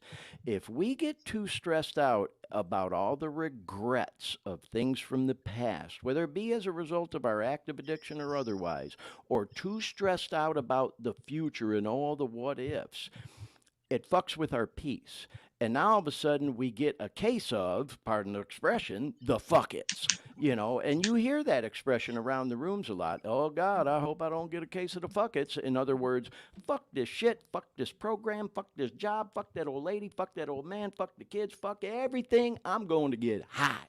I'm using, I'm checking out, fuck all that shit, I'll deal with it later. Well, that's the last damn thing any of us want to happen. So we got to do what we can to protect our peace. So it goes right back to what we talked about when we started that conversation. You take the dope away, which you have to do. That's the beginning. You got to take away the dope. But Mhm. it don't stop there. That's just the beginning. Now what are you going to do? Like my boy Louis says, what are you recovering from? And so now you got to do things to try to protect your peace so that you don't get a case of the fuckets and have serenity, as we say in your life. Have some peace and live reasonably happy. You know, I mean, let's face it, we all have bad days where we get in a shitty mood or whatever and shit like that. But for the most part, man, once we get some time and a little recovery behind us, most of the people I know that are working a good program are pretty happy, joyous, and free, like you said, So wouldn't you agree that's a pretty good way to kind of paraphrase everything we were talking about? Yeah, absolutely. Absolutely. And that's the goal, right? Is to be happy, joyous, and free. And that's where we are at our core, is happy, Yeah. joyous, and free. Yes. And I love that expression. What are you recovering from? Yeah. Isn't Because that good? that's huge, right? Mm-hmm. Because what are you recovering from? And like you said, you take the drugs away, the suffering's still there. The Mm-hmm. drugs were just something I used to mask the suffering that I was going through. And it's absolutely silly to even be suffering anything, right? Because Right. it's like, what am I, or what? What exactly what am I suffering? Just Mm-hmm. reality. I Yeah. was just suffering reality. And like I said, there needs to be, in order for any form of suffering, there has to be what is in my comparison to how I think it should be. And I think that's not the answer, for lack of a better term, but what I always had this outlook, right, that I need, like I was talking about before, with everything in life gears us to be the next thing, the next thing, the next thing. Yeah. And Yeah. even I get into the to recovery. I put the drugs down and I'm still suffering. Those first 6 months were absolutely terrible. And that's why I kept going back out, because I thought that using, putting the drugs down felt like how I felt then, but now I'm not getting high either. So now all I want Right. to do is get high to run from my feelings, you know, but now I'm not anymore. And I thought that that's all life was ever going to be, was how to live like that. And, it took a little bit of time, but that's not the case. Everything starts opening up eventually. Right. Well, you know what, BG? I just got to tell you something, bro, because something you just said fucking blows my mind, man. It just goes to show I don't care how long you've been around, how old you are, how wise you think you may be, and know all the fucking answers or whatever. You just said something that I totally fucking loved, that I've never heard before, that I know I can use and will remember moving forward. You said, what are we suffering from? All we're really suffering from is fucking reality. Man, talk about putting that in a nice little package and cardboard box, because we in a way to coolly compartmentalize it, because we all have these different topics, we'll call it, that we think are so fucking unbelievable, or oh my god, I can't believe that happened to me, and if, oh god, people only knew. Because as you know, bro, we hear stories in the rooms, and for any normies who may be listening or watching, you'll hear stuff in the 12-step or recovery rooms, at tables, whatever you want to call it, that in this quote unquote normal world might blow your fucking mind, and we just sit there and listen like, yeah, yeah, yeah, not surprised. And I'm talking about things like, sexual abuse, verbal abuse, physical abuse that people are recovering from, prison. I mean, the list just goes on. Fucking bizarre ass Hmm. stories of things people are recovering from, physical things that are a direct result of using or whatever the case may be. And so I guess where I was trying to go with that is, we really, I'll speak for me, I'll say, because I don't want to say for anybody else. I will tend to blow things the fuck out of proportion and make, as the old saying goes, mountains out of molehills, and Hmm. not to minimize the seriousness of some of the things we all go through. I just love the way you just kind of made it quite simple. Yeah, we're suffering from fucking reality. That shit is all reality. We've talked about this on this show before, because I've touched on some topics, BG, that some might consider to be taboo. And we were talking at the end of a show once, and I said, you know what? I don't give a fuck. I really don't care what people think of me anymore. That old saying in the program, what other people think of me is none of my business. And man, I'm grateful I've gotten to a point in my life where I feel that way, because like I said at the beginning of the show, sometimes, and that all the more reason I admire you, man, and appreciate you being on the show, because sometimes you do get a little self conscious about putting yourself out there like this, especially when if you have kids, family members, coworkers, or maybe in-laws who didn't even know this about you. And when you see them in person, you try to be respectful and speak a certain way or whatever. And it's like, fuck all that, man. I got to be me. I can't be that phony guy no more playing this Yeah. fucking role. It's like, if my in-laws or my kids, family, or whatever the fuck, they don't like what I'm doing with this show, well, I'm sorry. I don't know what to tell you, bro. I got to be me, you know? Yeah. And so, anyway, you know, I guess where I'm going with that, man, is that, you know, we do tend to make mountains out of molehills sometimes and stress out about things. And just make a lot more out of it than it really is, like just being yourself, you know. And sometimes we think people are thinking about us maybe a little more than they actually are. I've had people tell me, Glenn, ain't nobody fucking thinking about you at the level you think they are, bro. Just do you and don't fucking worry about it, you know. And so anyway, I just had to interject, BG, and tell you that I thank you. I appreciate you sharing that with me. That really, for most of us, what we're recovering from is our reality. It's all reality, you know. So it is what it is, you know. Yeah, I mean, it's like that's in AA. What is it? Acceptance is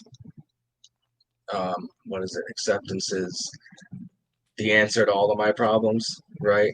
Every single problem I ever had is just from a lack of acceptance of what is, you know, and sometimes that's harder. Sometimes, you know, obviously on degree of what it is, that can be harder to do. But in the bare core of every issue there is, that's the problem, you know. So that means if acceptance is the answer to all the problems, then my total lack of acceptance is the cause of all problems. Everything has to be both ways, you know, and yeah, that was always my problem, man.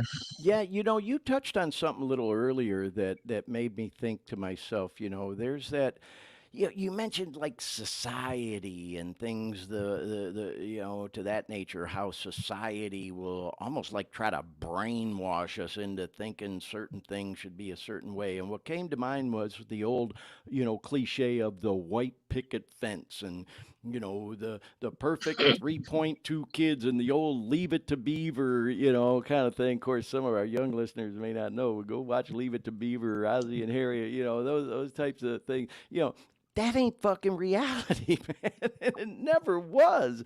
Even back No. then, every fucking family has their issues, man. Even when it comes to this whole thing of addiction, you know, I've talked with people on this show who, you know, they ain't addicts, you know, but it affects every family in some way or another, whether it's a brother, a sister, a mother, a father, a son, a daughter, a aunt, a uncle, a coworker, a colleague. Nobody's untouched by this shit, you know. Yeah. And so for us to live into some fantasy world, comparing ourselves to some, you know, Leave It to Beaver family that never even fucking really existed, trying to you know, that old keeping up with the Joneses kind of thing it's all bullshit, you know, and you'll never be happy or happy, joyous, and free, as we said. Yeah. If you're trying to maintain that level, it's all about dealing with, like what you said, bro, dealing with reality, you know. I'm constantly it's a constant thing, you know. It's either I'm aware of that or I'm not aware of it. You know, everything's really simple and cut and dry, you know.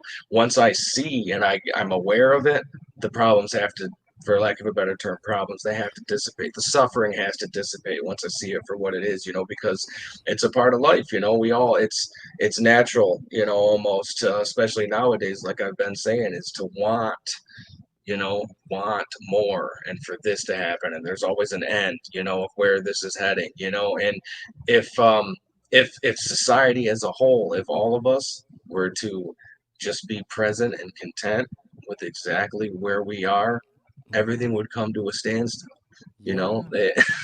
Everything everything would halt, you know. And I mean, you know, when society the energy behind the society as a whole is towards gaining and the next level, it has to come up with ways to pull everything, human beings, with it to keep that mindset also, you know. And when we look around, energy's contagious, you know.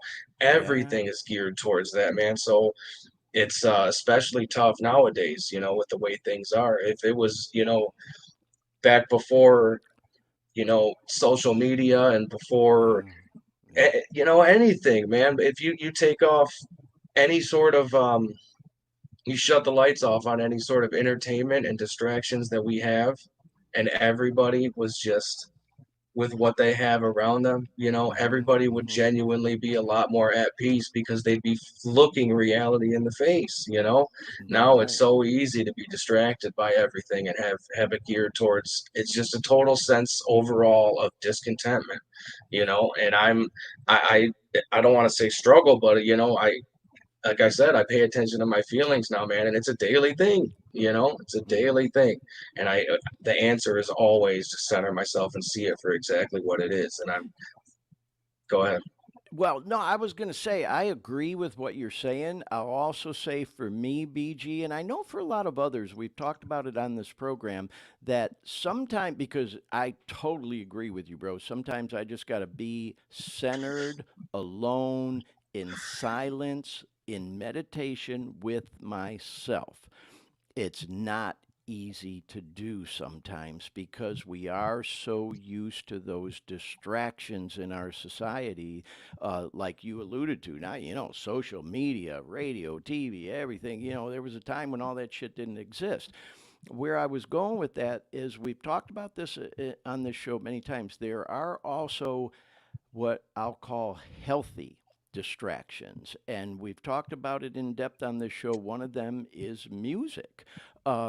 You also do have to be careful, that you choose the kind of music for the mood you want to create and not let the music create the mood for you, because that can Mm, happen too. I will say, and I'm going to fully acknowledge this, that my obsession with music, and it's been that way my whole life, uh, definitely borders on being unhealthy because it's on all the fucking time. I mean, literally, I can be up 10 minutes and I got music playing, and it's just in my earbuds, it's in my car, it's, and it's just kind of one of my things, though. I've just always kept up on music. I love listening to the older stuff. I'm very eclectic. I listen to fucking anything. I like keeping up on new stuff. When I talk with my kids about music, friends, you get the idea. mhm. Thing of it is, though, it has made it, I've noticed this, man, even more of a challenge for me to sit alone in peace and in silence. And that's where, even going back to the whole yoga thing, I know a lot of people like doing yoga at home. I love going to the studio because it gets me out of myself. You can't play music in a yoga studio. You follow what I mean? So, I do think, that there are certain healthy distractions, that we can incorporate into our life, but it's definitely a challenge to turn off and be alone and centered. So I totally get what you're saying, and we've talked about it even on this show about the value of meditation. And speaking of the literature, it tells us right in there the value of meditating. Oh, yeah. Hmm. Quiet moments of meditation, we get in touch with the God within us. Step. Yeah. Yes, and I truly believe that, man. That's another saying I learned around the program is, we pray for answers and then meditate and listen for those responses. You know what I mean? Or pray for Yeah, guidance and listen for the answers in meditation. yeah. And blows my mind, man. I posted something the other day. I went to yoga and, we always do a meditation at the end. And I like posting shit online. I check in at places. I know it probably irritates the fuck out of people sometimes, but hey, it is what it is. And I posted, went to yoga and I go, I mean, time for me to manifest some new shit. I'm real curious to see what HP is going to come up with this time, because Right. that's where I'm at in my life now, bro. I try to live in the spirit, and sometimes things that happen to me in my life blow my mind, and I just feel like, God damn, man, what's gonna happen next? What's got in mind for my crazy ass now? Yeah. Yeah, man. And there's always so much, there's always so much extra around it, but that's the core of it all, right? Is, are you enjoying Yeah, right now? yes, You yes, know, yes. Uh huh. there's really not much. That's the simplicity of all of it, is, are we enjoying Mm-hmm. and content with right now? Yeah. Anything outside of that is noise and extra. You know what I mean? If you really want to see it for what it really is, when we break it down, are we enjoying right now? Yes. That's what it comes down to. Yep. Well, hey, BG, if I may, man, let me ask you this. You know, you can go however far or little into this you feel comfortable with or may want to. One of the, well, really, a couple of the topics that we exchanged messages on that I've mentioned our enlightenment and spirituality. So we talked a little bit about, drugs, addiction, recovery, and being in the present moment and all. What is your journey with enlightenment and spirituality been on this recovery path? And I'd like to elaborate just a little bit before we hear your answer, because I've shared openly on this program, I know that for some people, and I know this to be true because I've had conversations with them about it, and I know to a certain extent it included me. When they first come around the programs, or maybe they don't come around them because they hear this, that there's this whole God thing, and it freaks people out when they come into a 12-step meeting, and it's like, oh God, here come the holy rollers, gonna start praying over me and all that other Mm. shit. And nothing against all that. I don't say that in a disrespectful way to anybody who's a very spiritual, religious person. I'm just saying that, for people when they come in and their mind's still all fucked up on the dope and shit, they just want to get clean, man. They just want to have a little peace in their life. Maybe, fix their family life, fix their job. Maybe it's legal problems or whatever. And man, their mind just ain't in a place for that. Some people are, and they have this burning bush and, oh, God save me and all that stuff. And that's great. My experience has been that for most people, it's a process and can take a very long time. So, I guess with all that said, my question to you, BG, is when you came into the rooms and you started getting clean and all, what was your journey like with that? I mean, did you already kind of have some good, strong, solid foundation of spirituality in your life, or is that something you had a challenge with, or, what was your journey like with all that? Yeah, no, I had the complete opposite of of a strong, sound understanding Yeah, of like most of us. of Yeah. of any of that. Yeah, I was completely self-obsessed and consumed and suffering everything about life, And yeah, it says right in the basic text, our concept. That's a huge word. Our concept of God comes not from dogma, right? And there's Yeah. there's no place, and it's not me that this is speaking on the concept even of this program as it relates to life as a whole. There's no Mm-hmm. space in this program for organized religion, and Right, right. it very much so drills that in if you read the literature, Yeah, and absolutely. it's that tripped me up for a long time, man. My whole dad's side of the family was the complete opposite. Everyone used, none of them are left anymore.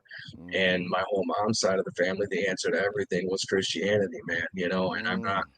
here to, talk bad about anything, man. But it was always the thing with religion, in my opinion, not opinion, but from my seat of how I see things and my Yeah.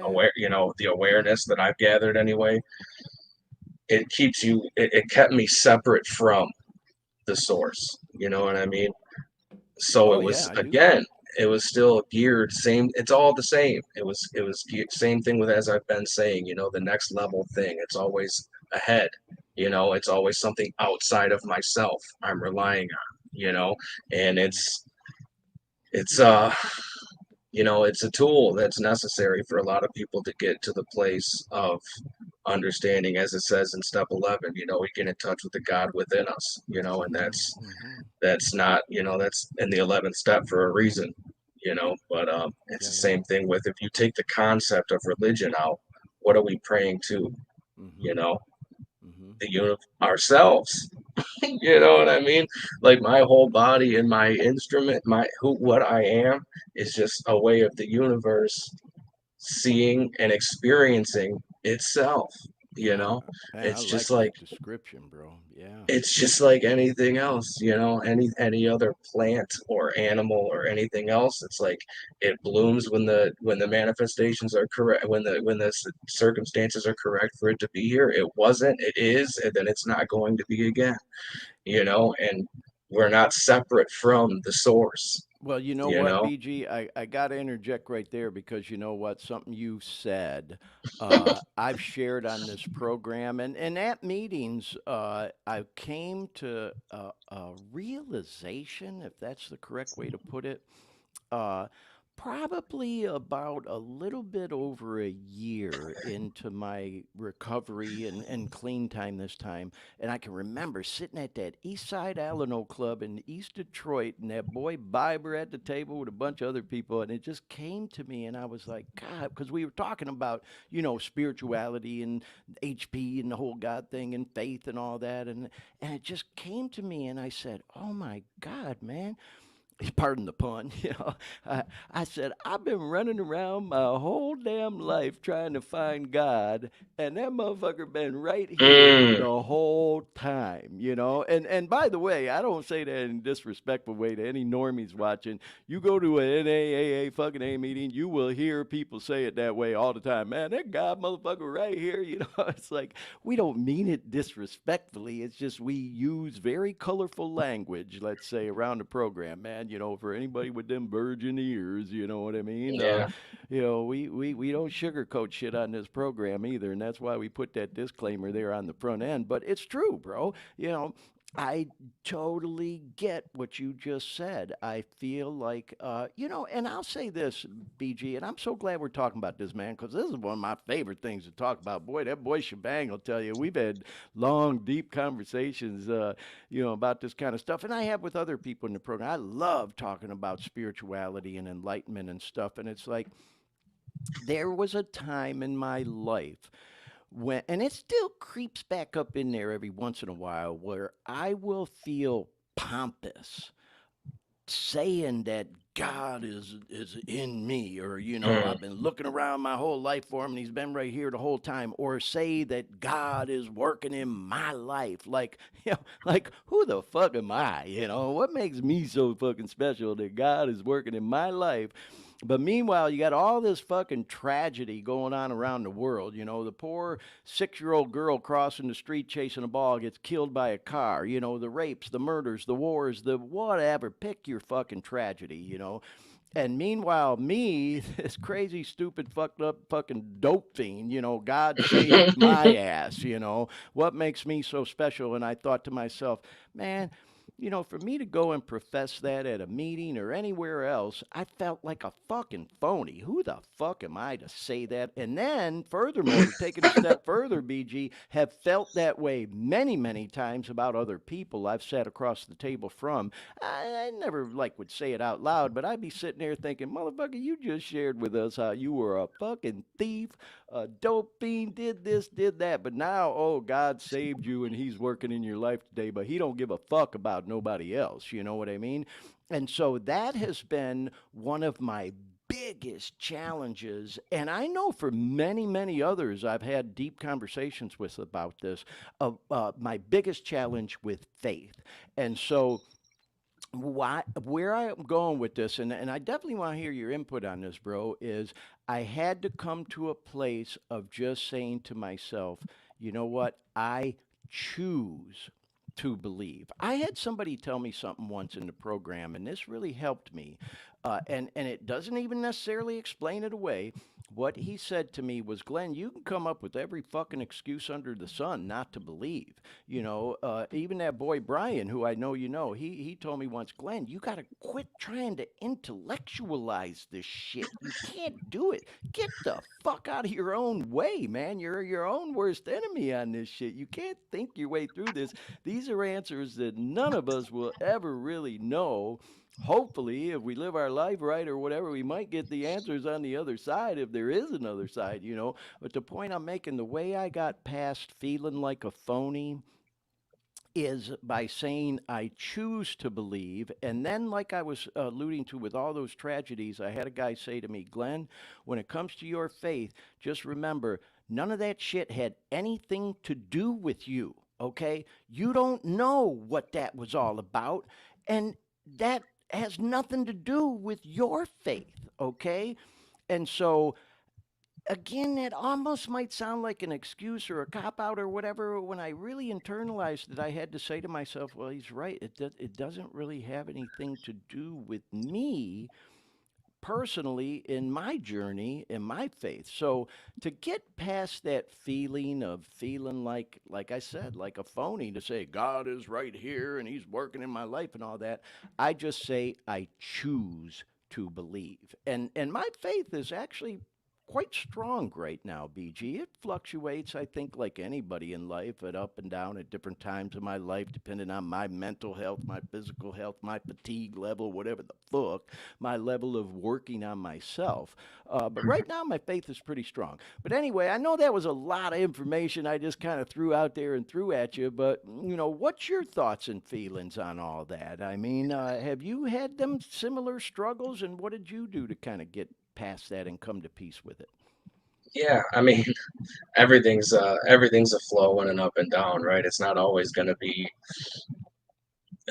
everything has to be a flow. Like, everything in Right. life is flow. Everything's going to come, everything's going to come up, it's going to come down, constantly back and forth. It's just being centered, in my opinion, from it's just being centered through all of it. Yeah. Taking everything. It's always that's always the answer. It's like, I know I might end up sounding redundant, No, not but at it's all, man. always it is just being exactly what is, you know, even if I break down the word faith, right? I'm saying I believe and I'm hopeful that things are going to what? You know what I mean? As opposed to what, Because now again, I'm foreshadowing into something being how I want it to be. Mm-hmm. Everything's gonna be what it is, just like it is right now, Yeah. you know? Going back to what you said earlier, it's reality, man.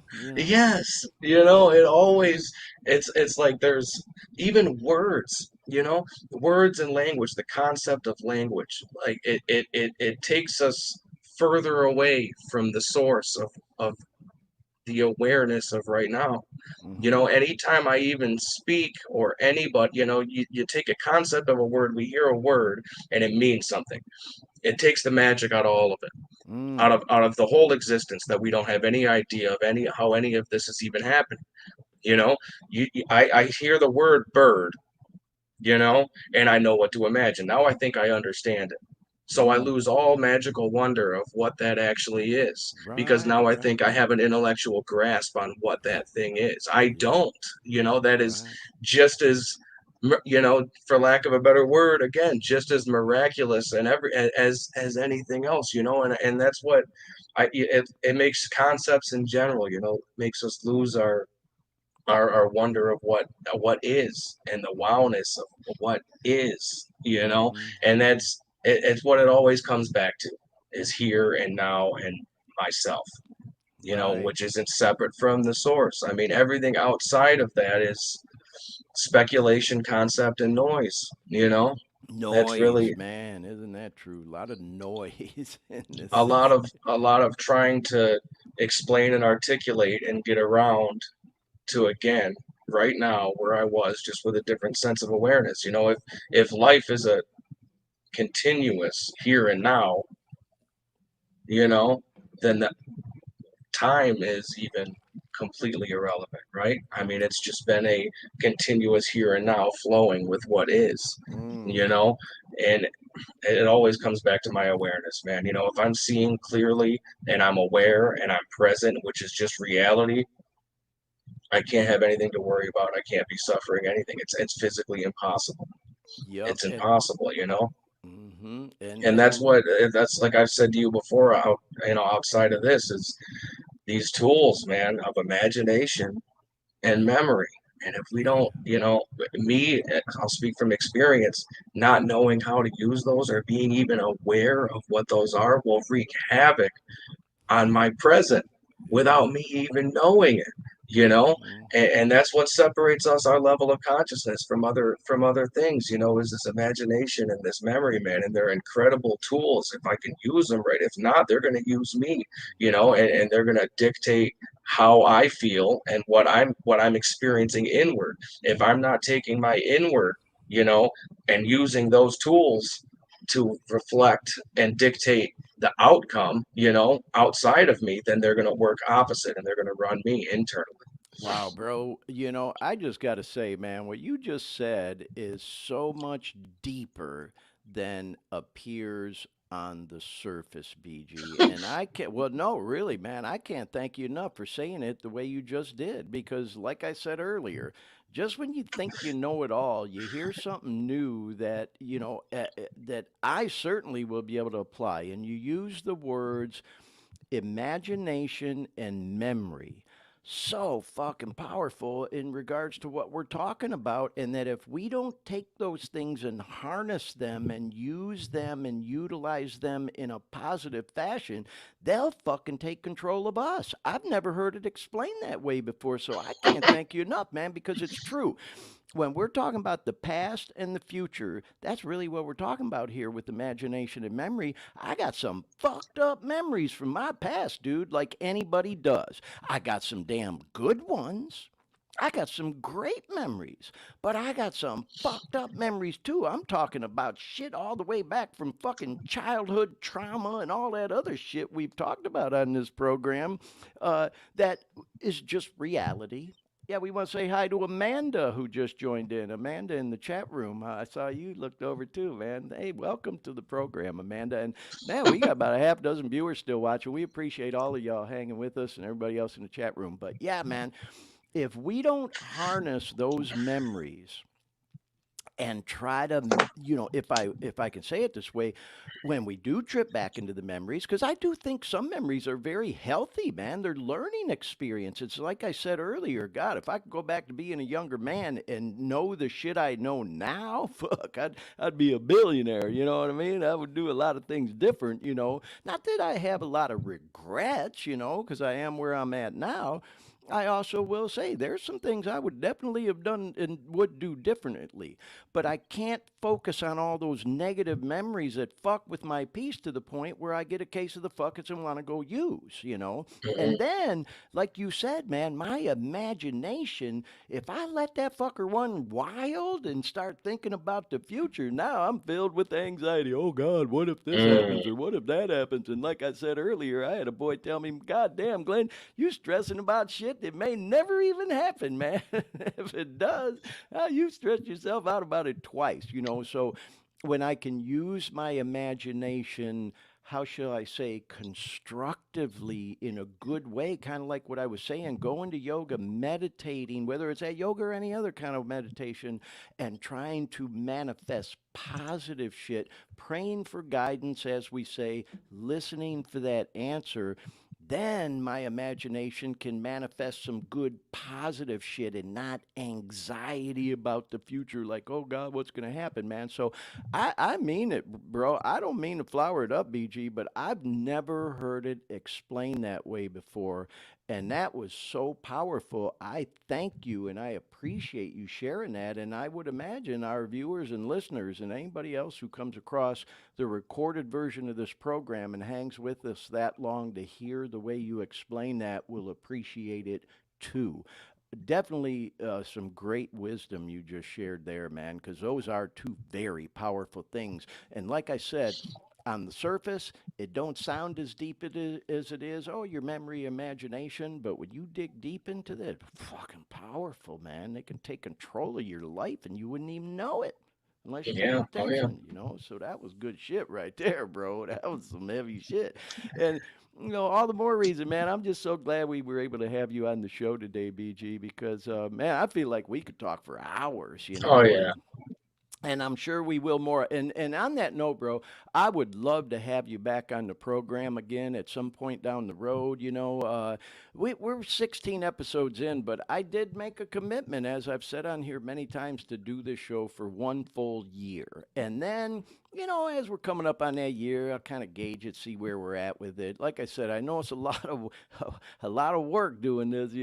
Some days I'm like, God damn, what have I done, man? I've created all this fucking work for myself. I'm supposed to be retired and shit now, but hey, if it's all for the good, man, if it helps even one person, then it's all worth it. And God, for the sake of today, I'm that person, that it helped, I mean, it really, truly did help me a lot, so I'm just so glad that we were able to have you on today, man. And we're not like right down to, some crunch time clock where we got to wrap it up immediately, but we're certainly in the home stretch, BG. Before we get there, though, do you want to add anything else that maybe we didn't touch on that you'd like to talk about on the program here today? Not in particular, man. No, I'm just happy to be that you invited me on, man. I really am, and Oh, I'll yeah. come on here anytime you want me to, man. I'm always happy to talk with you, Glenn. You're one of my favorite people Oh, that I've thank met you, in the bro. program. I hope you know that, man. For real, you genuinely are. Thank you Same with for saying Shivang that. too. I've said that a couple times. I Oh, know he's yeah. listening. I love you too, man. Yeah. As human beings, as people, I love Well, both you guys and your energy, man. I really do. appreciate that, man. I really, really do. And the feeling is mutual. And hey, just so you know, man, that boy Shebang, he's supposed to come out and visit soon. He keeps procrastinating about booking his flight. And I'll extend the same invite to you, BG, man. You ever want to come out to Northern Cali, man? I got a spot. We'll go do some things, And yeah, I guarantee to have a good time out here, man. But I really do hope to see you when I come back to the D and visit Detroit in late August. I'm trying to remember the dates. I think it's like the last week of August. I'm coming up for my nephew's wedding reception and all, but I'll be there for a week. And I'll be bopping around town to some meetings and stuff like that. So definitely hope to see you while I'm up there, man. And, all that said, I can't thank you enough for being on the program today, BG. But before we go, we're going to wrap it up with just a few humorous things, as I Hey, mentioned on the Glenn. front end. Hey, Glenn. Before we do that, Yeah, go ahead, Dean. Go ahead. that that first story that you brought up, that drugs seized. It was like In San Francisco, yeah. 4 kilos. I Yeah. just It was enough to kill the entire population of the city. right. I was kind of like, in my head, I was trying to wrap my head around that, and so I kind of get on. I start googling. I'm like, well, 4 kilos. 4.2. How much is a dose of fentanyl? And I'm looking at it, and it's saying that two milligrams is a lethal dose. Yeah.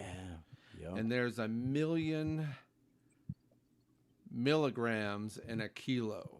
Crazy, isn't it? So you're talking there's 2 million lethal doses that they pulled off the streets. I mean, I'm just kind of wrapping my head around it. And you think about like a kilo when you see the movies, the drug movies, when they show a kilo of cocaine or something.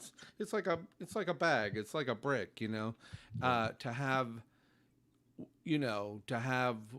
literally 500,000 in that one bag, 500,000 lethal doses. I know. And then I started looking at, Scary. what's a normal, I think it's maybe 10% of a milligram, like 0.1 milligrams is like in a normal fentanyl pill. So it kind of makes you wonder, that I that I got a lot of personal experience with that in general, man. That fentanyl is absolutely no joke. Just like you said, we go into anything. I had in the past, with using, obviously, I had a couple different houses and a couple different instances where they would actually reach out to me when they got new shit, and they were mixing shit. Mm-hmm. Yeah. And it takes a very small difference. I mean, it's impossible to even describe. I've gone to houses and shot a pack of dope from a house and barely felt anything, and shot another pack, like a half a pack from the same house, and OD'd instantly. I mean, there's absolutely zero way of measuring it because we're down to granules, minute. man. So Oh, minute. it's the way absolutely they cut it impossible. too. I'm guessing. Well, yeah, there's absolutely no way of absolutely measuring it. It's so powerful and it's so strong, that there's no way. A good friend of mine, I've known him. I mean, that goes without saying, man. One of my best friends since we were kids. He just OD'd last night and passed away. Oh my God! Just last night? Just last night, yeah. Wow, I'm sorry to hear that, BG, man. Yeah. And all the more reason I appreciate you coming on today after having to process losing one of your boys just last night, man. You know what, man? It may sound, I'm I'm almost numb to it, man, you know, and I don't mean that in any sort of insensitive No. way, but it's what happens, you know, and Yeah. we all know, man, you know. I've been dealing with that for a real long time. I mean, I partied with my dad when I was 13 years old. I was smoking crack with my dad, and he you know, he OD'd and passed away when I was, I don't know, 18, I think, 17. Um, my whole dad's side of the family's gone. I got one uncle left, and he's running around the east side of Detroit right now doing God knows what, you know. And it's just what happens, man. You know, it really is. So many people around me, man, and it's a tragedy, man. But we know, you know, when Yeah, we're it's true what you say. I don't mean to interrupt you, bro, but we almost become immune to it because it happens so often. I'll share this real quick story, and I'm sure you've heard this before, BG and Dean. I know you've heard me say it on this program before. There's that saying around the rooms, man. If you're going to choose to stay around NAAA or whatever program you want to decide you want to stay around, ought to buy yourself a nice suit because you're going to need it. You'll probably be going to a lot of funerals. And then they say, and if you don't fucking stay clean, we might just end up having to use that suit for you. yeah, And I certainly have been to my share of NA funerals, and it's the saddest goddamn thing, man. We got a lot of things in common, BG. I don't want to, go on and on about it too much, but the same damn thing happened in my dad, his whole side. Was one of 7 kids. This shit wiped out that whole fucking family, man. The whole family. I mean, I say the fuck family, these are my relatives, but wiped them all out, man. I come from a I get it, long but line of I dope do. fiends, alcoholics, drug addicts, whatever you want to call them, man. God bless them. And you know what? They were great people, man. I loved them to death. Family people, they had the sickness, man, and they couldn't stop, Yeah, and it shit fucking killed them. yeah, And then there's that old saying too: if the dope or the booze don't get you, the lifestyle will.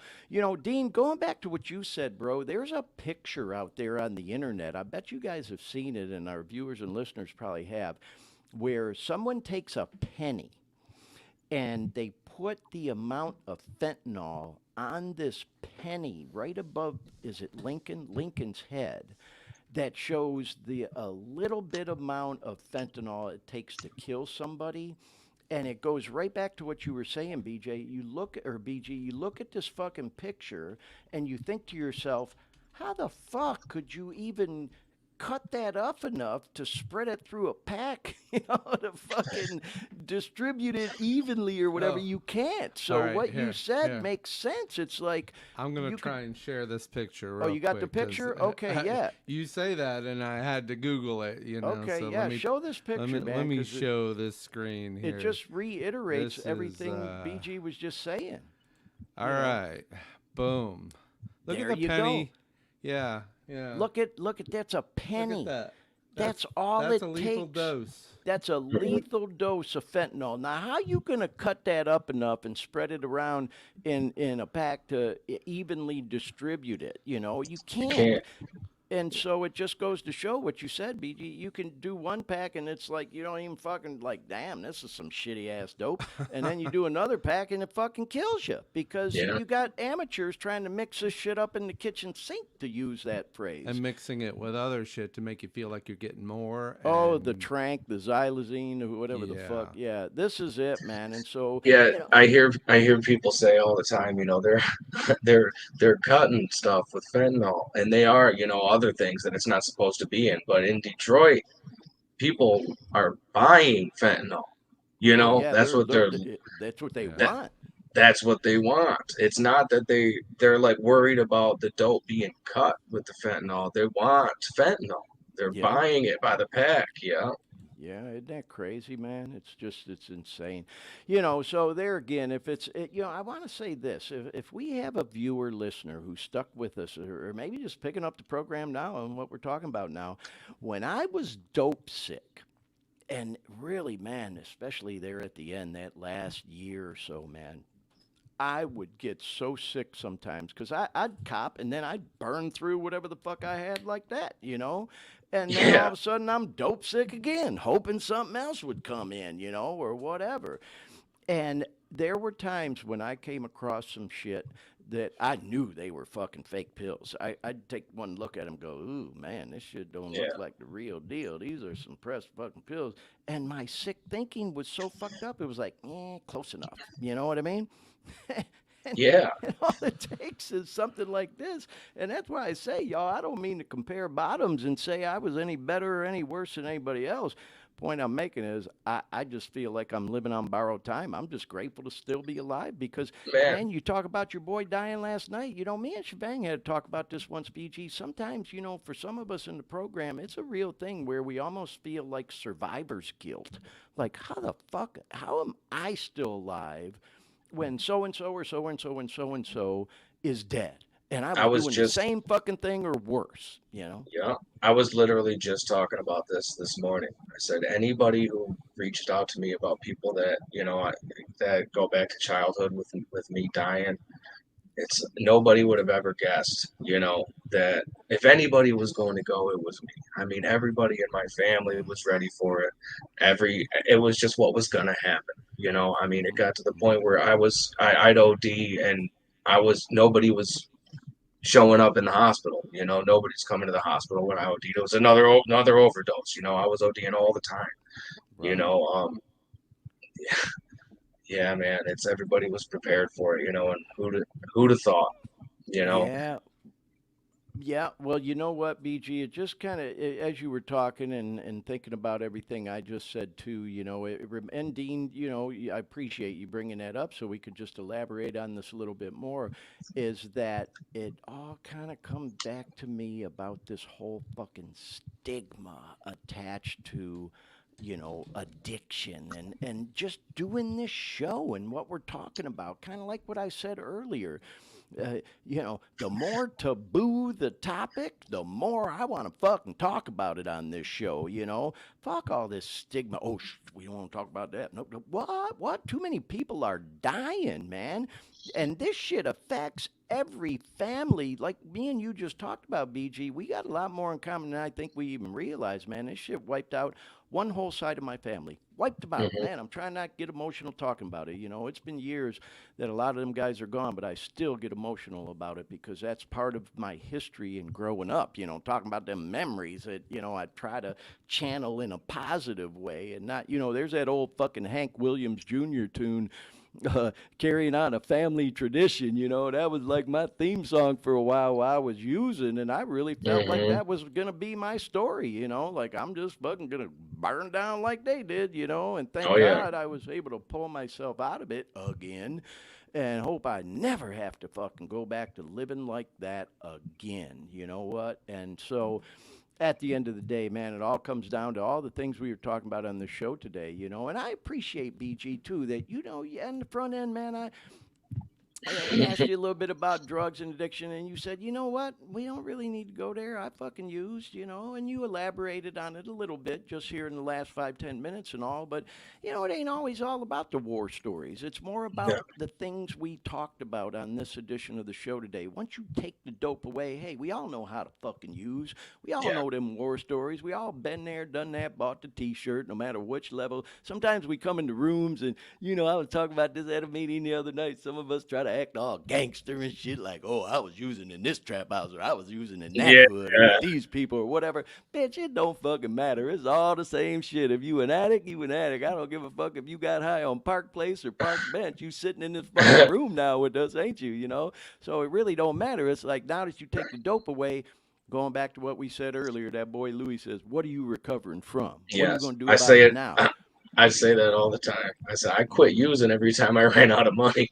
Yeah. The problem is, the problem is, why am I going and getting? Why am I trying to get Yeah. more? Yeah, And to go back exactly. on what we were saying, man, when we really look at it for what it is, especially with heroin addicts, fentanyl addicts, whatever, the Yeah. goal was to get as close to dying and not actually doing it. If you Yeah, really isn't look that at it, crazy? when in the height of my using, as how much I was suffering normal life, and how much I wanted an escape, it says in there, oblivion is preferable, and that's the deepest part of Yeah. it. I would have rather been sawhorsed, standing up with my forehead on the ground, nodded out, than actually facing normal life. And that was the goal. It's like Yep.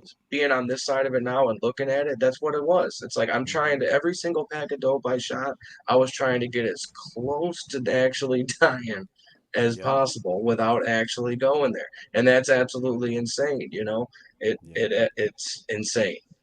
And Well, like you said, what am I recovering from?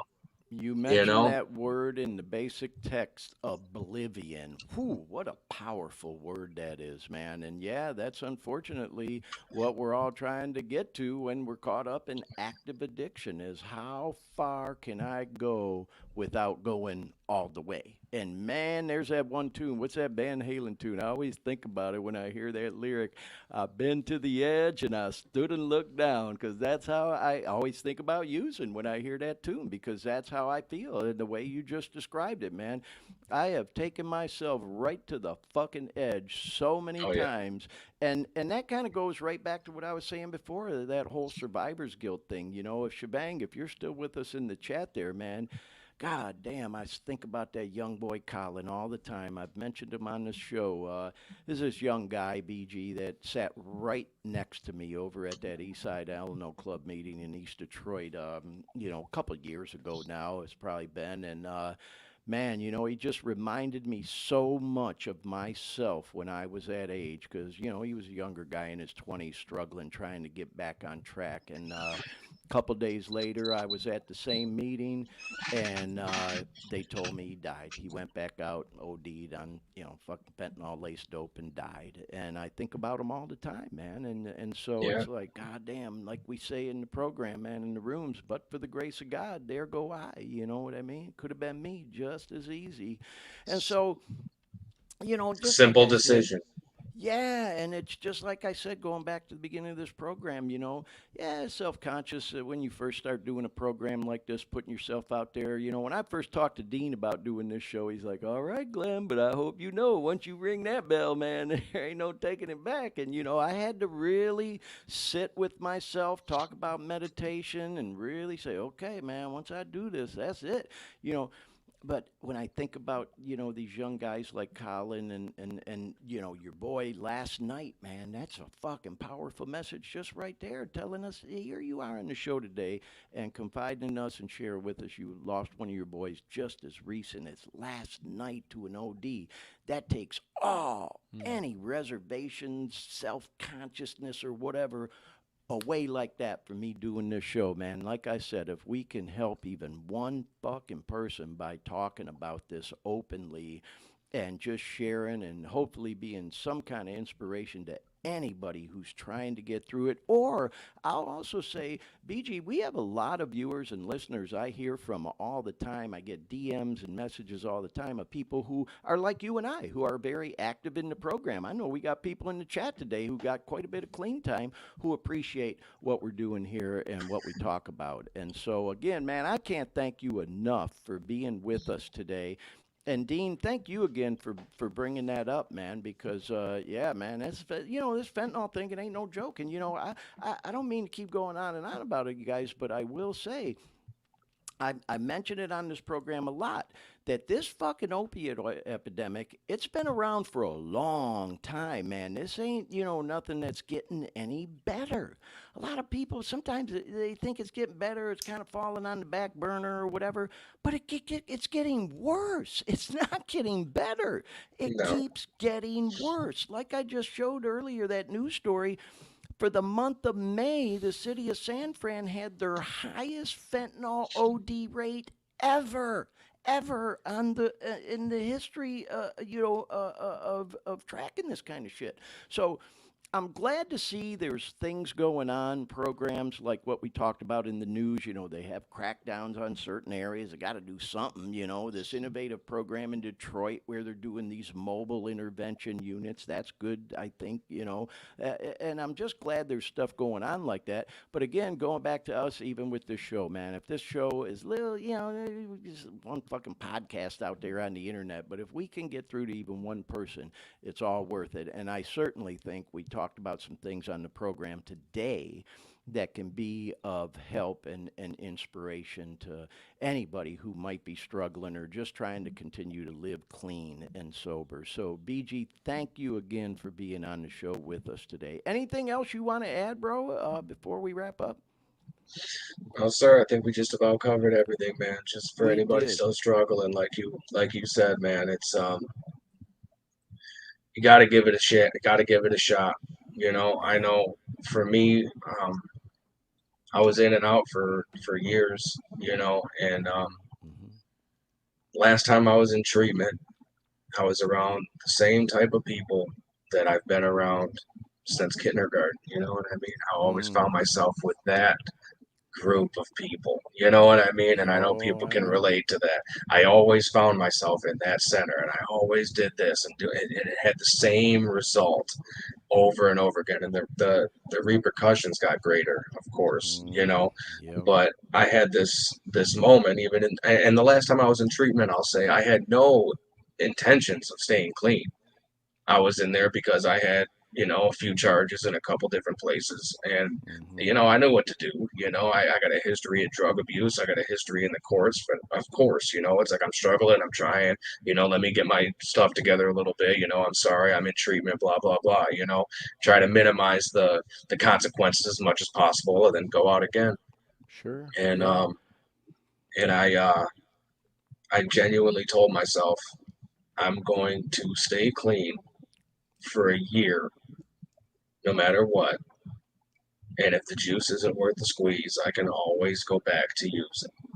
That is always going to be an option. Because, like I said a minute ago, you know, it's a simple decision in the present. What am I going? You know, it's a simple decision. That's all it is. We're that far away. It's one decision that we are responsible for, just like everything else. You know, and told myself I was going to stay clean for a year. You know, no matter how I felt, no matter what, see if And it was see worth what it. happened. See if it was Yep. worth it. I like that. Yeah. Somewhere along the lines of about 6 months, I started getting a little bit of clarity, you know, and it's like, okay, you know, now I'm starting to get how this is different than just feeling like I felt in those first 3 months, because I couldn't get past that, you know, ever in the past. And I started to get some, you know, some natural self-awareness and some insight. I didn't know that's what was going on, but that's what was happening.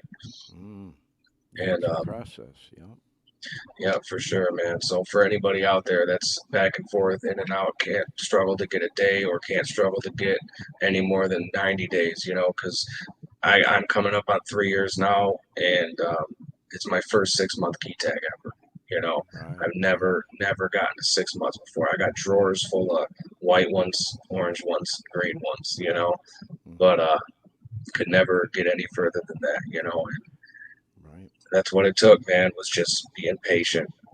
Yeah. Well, you know what? I want to interject again, BG, because those of us who've been around the block, we know exactly what you're talking about. For those who maybe aren't familiar with, 12-step programs, NAAA, whatever the case may be, as you accumulate certain increments of time being drug free or off the bottle or whatever it is, in NA, they have these key tags that are pretty cool. Like if you come in the room and, you're new, they'll say, "Hey, we'd like to welcome you, with a hug and a key tag." And, they got this little white key tag. It says, it's got the NA logo on one side and welcome just for the day on the other side. And a lot of people, having something symbolic, and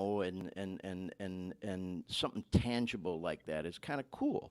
And then if you get 30 days clean, they announce at every meeting, "Hey, we'd like to recognize anybody who's got 30 days, man." And they got an orange key tag for that. And then, like BG, as you were alluding to, and they have a 60-day, a 90-day, then 6 months and 9 months and a year and 18 months, which I want to say congrats again to that girl, Lori, had her 18 months today in the chat room. Congratulations, Lori. And then they have medallions. Look at that, man.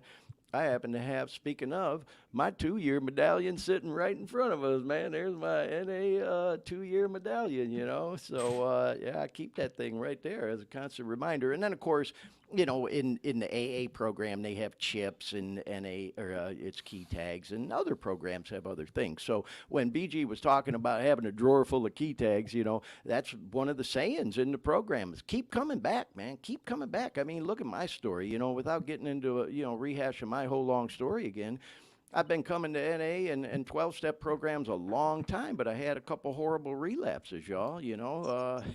You know, I wish I could tell you I stayed clean since the first time I came in the room, but the reality and the fact of the matter is that's not how it works for most people.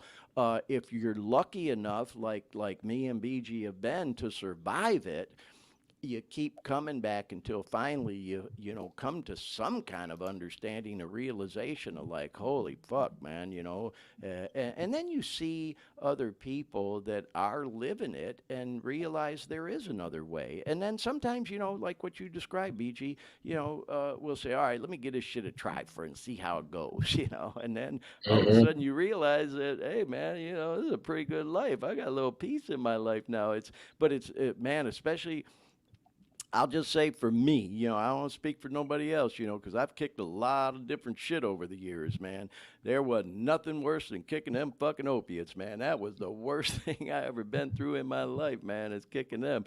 And once you get that shit out of your system, though, it all goes back to everything we were talking about on this show today. You know, what are you going to do to maintain your peace so that you don't say screw it and just go back out using again? You know, there is a better way of life. So if you got caught up in that circle of addiction somehow, you know, whether it's because you maybe you had an illness or a surgery, whatever, got hooked on the pain meds, whether you were just a young guy fucking, you know, having fun with your friends and it snowballed out of control and now you're hopelessly addicted, or, you know, whatever the case may be, you know, social drinker that you know, turning every single day habit. It happens to the best in so many different ways.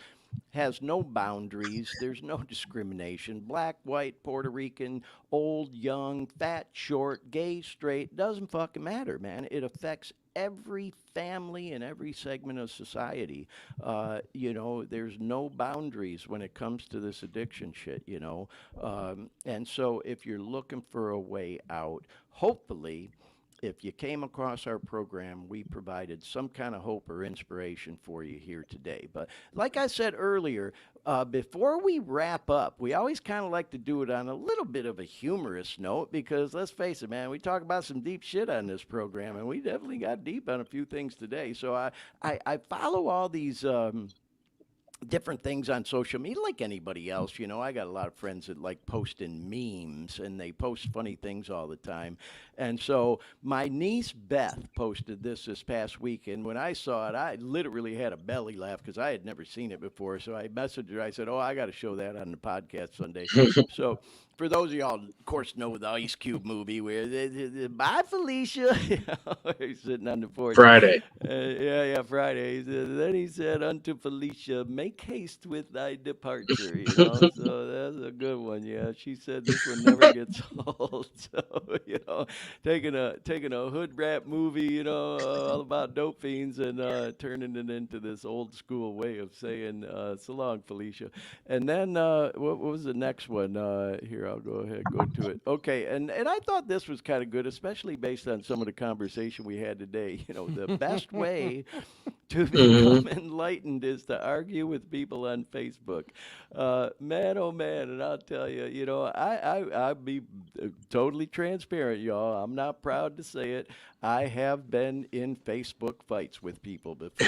Not in a long fucking time. Really, when Facebook kind of was really becoming the thing, because, you know, I'm no stranger to social media. I'm sure, like you guys, you know, I got involved either way back in the MySpace days, you know, before there was a Facebook or an Insta or anything. And man, when Facebook hit, and even now, man, some people get so fucking political. And it's like I read some of this shit because I won't go there with politics. Believe me, I have my opinions, man. But especially on this show, I try not to go into them because I don't want to alienate anybody on this show. Sometimes maybe I use strong language that could offend some people, with their virgin ears, as I say. But hey, I try to keep it raw on here because most people going through active addiction, they ain't flowering no shit up. Believe me, they're going through it, and they'll say, you get what I mean. But the point is this was funny to me because this is the last damn way to become enlightened, man. People will put that finger out there for us to latch Oh yeah. onto on social media all the time. I got to say this, man, just real quick. I don't want to keep going on and on about it, but I actually was rubbed a little bit the wrong way by something I just saw. Was it yesterday or the day before? And a friend of mine, Martin, in Orlando. Hey, Marty, if you see this, bro, shout out. And I know even with myself, people probably get irritated the fuck with me checking in at the gym all the time. But I don't care. I just don't care because, as I've said on this show many times, y'all, just a little over 2 years ago, I wanted to fucking commit suicide, okay? That's how fucked up that dope had me thinking that I just wanted to check out. I was miserable. And my health, oh my God. I ballooned up to 180 pounds, y'all. I got myself, I had a goal. My boy G was coaching me. I got all the way down to 125. Now I'm holding steady right around 140, which is a good weight for me. But the point is, that was a journey, man, and it was not easy, and now I am this fitness guy, I love going to the gym. And the point I'm making is, for those of us on that fitness journey, we monitor each other's shit, man. When I see Marty or, all these different people checking in at the gym and they see me, we always like each other's shit. And yeah, keep going, bro. It's a motivation to each of us. But sometimes people who don't go to the gym, there's all these memes out there like, bro, nobody gives a fuck if you went to the gym. Nobody cares about you checking in at the gym. Just stop or whatever. And so anyway, he posted a picture of himself at the gym, and most people liked it and all that other stuff. But there were a couple smart asses that wrote something like, "Oh yeah," I'm trying to paraphrase, like, "We see you're at the gym again. Oh, another selfie of you at the gym." And I was gonna comment on it, but I thought, okay, Yeah, I'm you don't not wanna getting in a do that. Facebook fight, especially on his page. I don't want to cause problems on his page, but I think I'm gonna send him a private message and say, bro, I appreciate you posting them because it's helped motivate me to reach my goals, But anyway, I kind of went off on a little tangent there, but I just thought this was kind of funny because, yeah, man, it's hard on social media. You talked about this a little bit earlier, even, BG, that, all these distractions, and you mentioned social media specifically, not only are they distractions, but boy, they can sure fuck with our peace if we let them, because people do post opinions on things that we're not necessarily always going to agree with. And man, sometimes it's so easy for us to want to lash back out at people. And, I was told once, Glenn, if somebody rubs you the wrong way, one of the best responses is to just say either to them or to myself, like, well, aren't you interesting? And so, hey, man, everybody's got another opinion. So anyway, enough about that one. Then I thought y'all would get a kick out of this with my fucking talking ass. If I am ever murdered, please take comfort in knowing that I ran my mouth until the bitter end, which I did do again on this show today. And I really appreciate y'all's patience with me when I do go off on these little tangents. But like I said, man, right at the beginning of the show, that's what the show's all about, and all the topics that we Absolutely. talk about on here, I'm like the Energizer Bunny, man. I just keep going and going and going. Here we've had the show going we're coming up on 2.5 hours in today's episode, which is about the longest we've done. We've gone 2.5 on a few other shows, but And, it's like we start talking about this recovery stuff, bro. I can talk about this all night long, because it's so important to me, So, anyhow, I just thought we'd show those few memes. Sometimes do a few more, but today we just had those 3. And I always like to end the show on a little bit of a humorous note. And what better humor than to make fun of yourself? Believe me, y'all, I know I'm a talker. And, even when I first thought about starting this show and I ran it by a few people, they told me, "Oh God, that's right up your alley, Glenn. This will be good for you." And so, it is kind of an outlet for me, And anyway, You are though, perfect for it. Thank you for saying that, BG. Well, hey, Dean, I just want to say once again, bro, a rock star. Without going too much into it, y'all, I'll say, when I, send Dean all these photos and news stories and videos and everything, it's work for him putting that all together. And we're trying to fine tune and tweak a much more turnkey and smoother way to do it so he doesn't have so much busy work on his end. And I don't mean to laugh, Dean. I'm not laughing at you. I'm laughing with you. But I really do appreciate Laugh all until your you hard cry. work behind the scenes. Believe me, y'all, when I tell you, Dean's working hard doing things behind the scenes with the show and the prep for it and when we're actually live on the air. Before we check out, I just want to say we got some more comments in the chat. Amanda says, give yourself a chance. Right on, Amanda. Lori says, thank you for another great show. Appreciate that, Lori. And see, we still got about half dozen people who hung with us all the way through watching. So, yeah, man, I thought it was a great show. And that's all because we had that boy BG from my hometown, Detroit City, on. BG, thank you again for being with us today. Dean, thank you for all your hard work. And with all that said, y'all, we'll go ahead and wrap it up. And, just always like to say at the end, that old saying we like to repeat on this show. If you're one of those folks we've talked about a lot on this edition of the show that's going through it, trying to get clean, maybe you're going through withdrawals, you got the fucking cold sweats, you got the restless leg and arm syndrome, you feel like you're crawling out of your skin, you got no energy, you can barely get out of bed to go to the bathroom, you got insomnia, you can't eat, it's horrible going through them withdrawals. So the point I'm making is that old saying, if you're going through hell, keep fucking going. You can do this. If guys like me, guys like BG, we can get clean and be living our best life and be reasonably happy, joyous, and free, as we said, as a result of staying and living clean, trying to practice some of this new way of living. If we can do it, you can too. Just keep going.